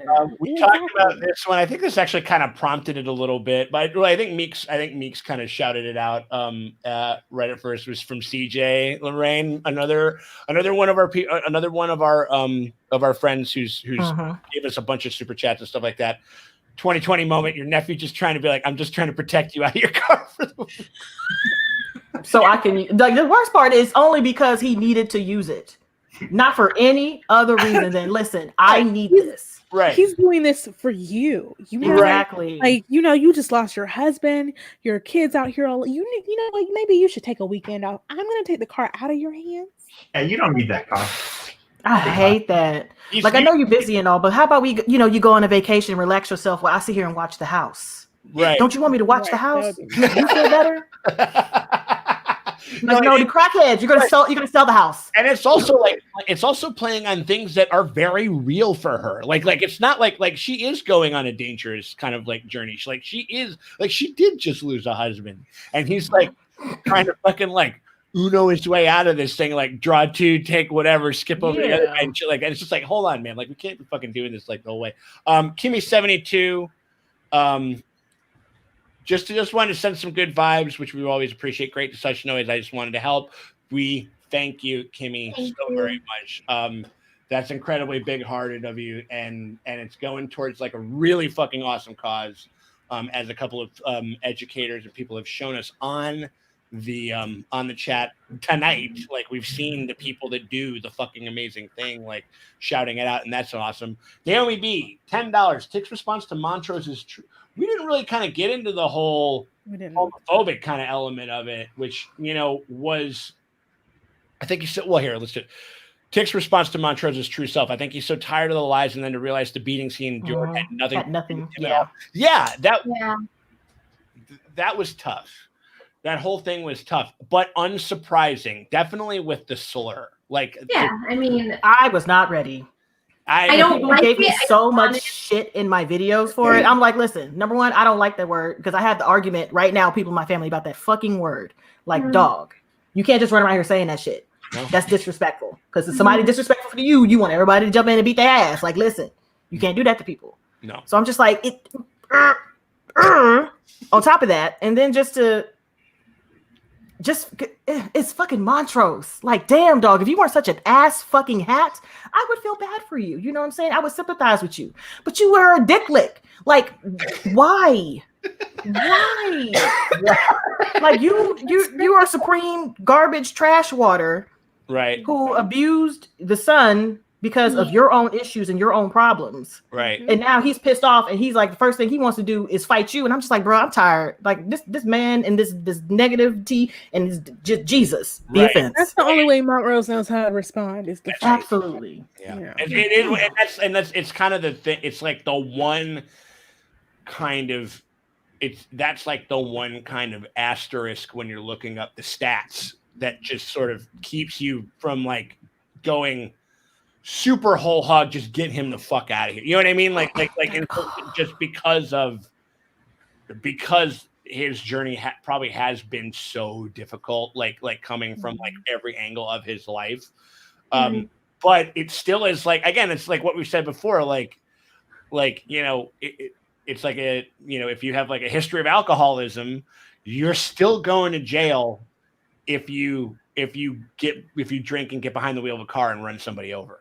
Like you still have to kind of get called to the carpet for like for your actions and stuff like that. That's kind of like that's the difficult but like interesting way that I think we're being placed with Montrose, you know. And we have Sammy who had similar experience and he grew up to be lovely. I know, like human. So if Sammy can do it, Montrose, what's your excuse? Like, damn, dog. Yeah, fucking real.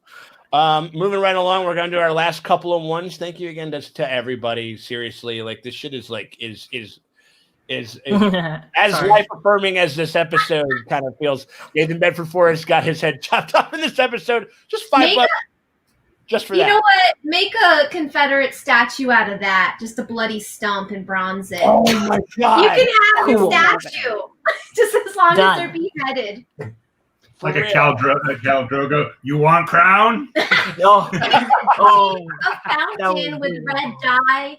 A crown for a king. It's actually just a fountain of like red water. Red water out of the swamp. I love it. I absolutely love it. Another like more good vibes from Simon Deacon, who's hangs out with us like on our like when I do my DJ set live streams on Saturdays. Love Simon. Nice. Yeah, the $10. Keep up the awesomeness. Sorry. Thank you so much, Simon. Appreciate that. We'll try our best. Absolutely. Last one of the night goes to the lovely, the illustrious Mickey J, and they say, hold on one second, where'd my shit go? There it is. Okay. Love you guys. Keep up the good work. Did anyone else get Garnet vibes, Steven Universe from Yes. I Am? Absolutely. Yeah. Yeah. Oh, it's like I couldn't be on the set with the costumes because shit would be missing. Like, where did this wig go? What wig? There was no. And how do you smuggle that big old wig out of there? Seriously? You gotta roll it. And you got like with the lightest bag that she had for the orrery. That. Yeah, she snuck the orrery down 3 flights of stairs during a packed ass house out the front door, probably in her car. But when I remember we kind of talked about that. She was smart and she did it at like 3:40.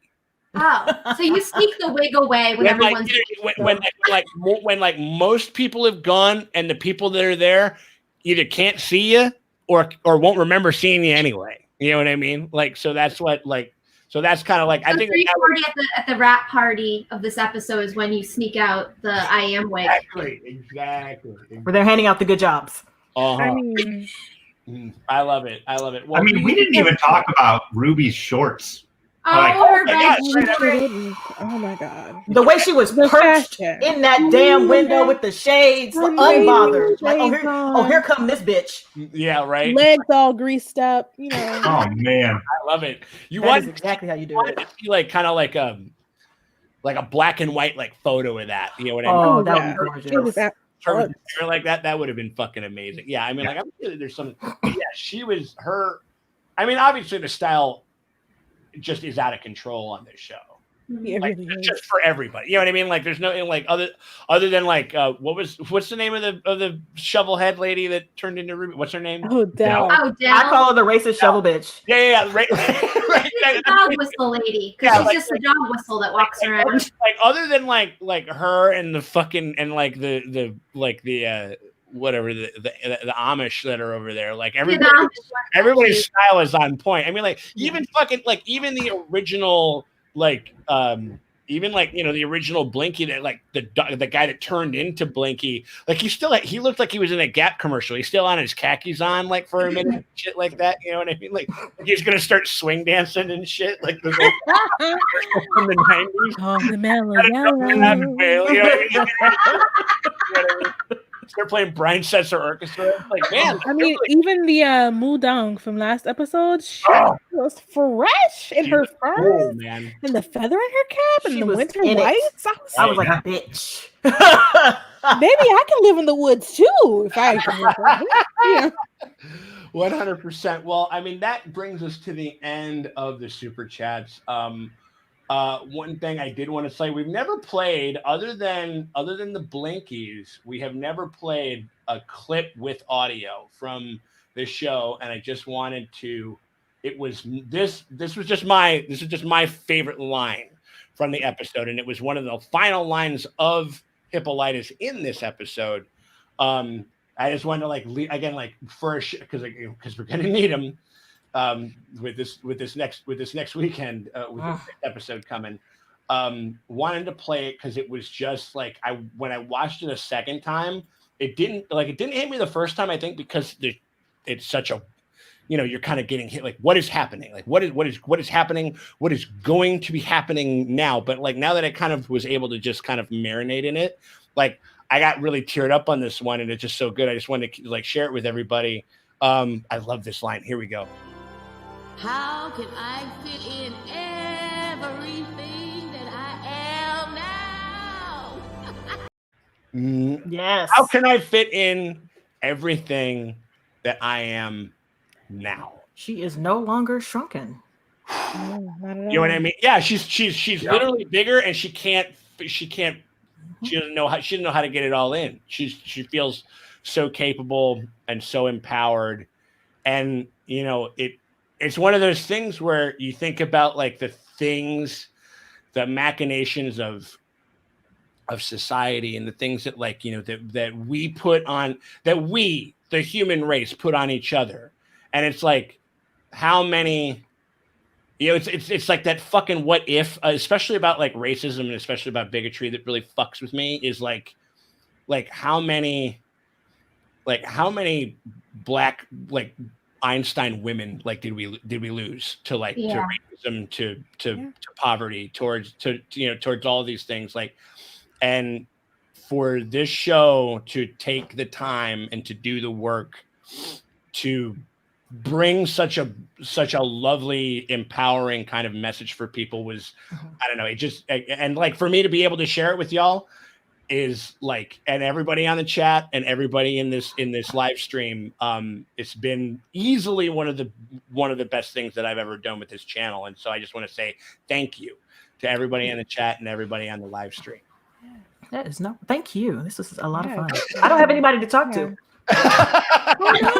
My friends have kids and they're like, I watched the show, but I'm a little I'm behind, and so I'll text you on a random Wednesday after I've watched episode 4. Can't drop those spoilers. You know what I mean? You're not gonna do that shit. You know what I mean? 100%. That's what Maria's podcast is for. If you like, if anybody out there doesn't have friends to talk to, you get on the literally podcast. why we have the podcast.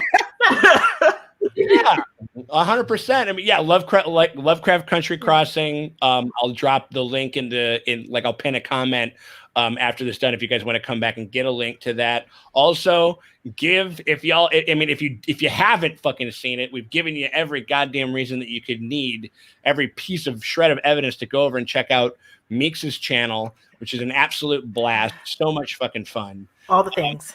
Oh yeah, absolutely. He knew Beyonce was coming. I know. Beyonce is everywhere. Beyonce is everywhere. It came out of a. That's true. We are. I kept her out of this conversation for a reason, because she's also self-realized, because she's like, you know what, I'm gonna do whatever the fuck I want to do. I'm gonna give you another Lion King that I thought it should have been made because they fucked up the first one. For sure. So I don't know. I just want to say that thank you to everybody who threw down for the super chats.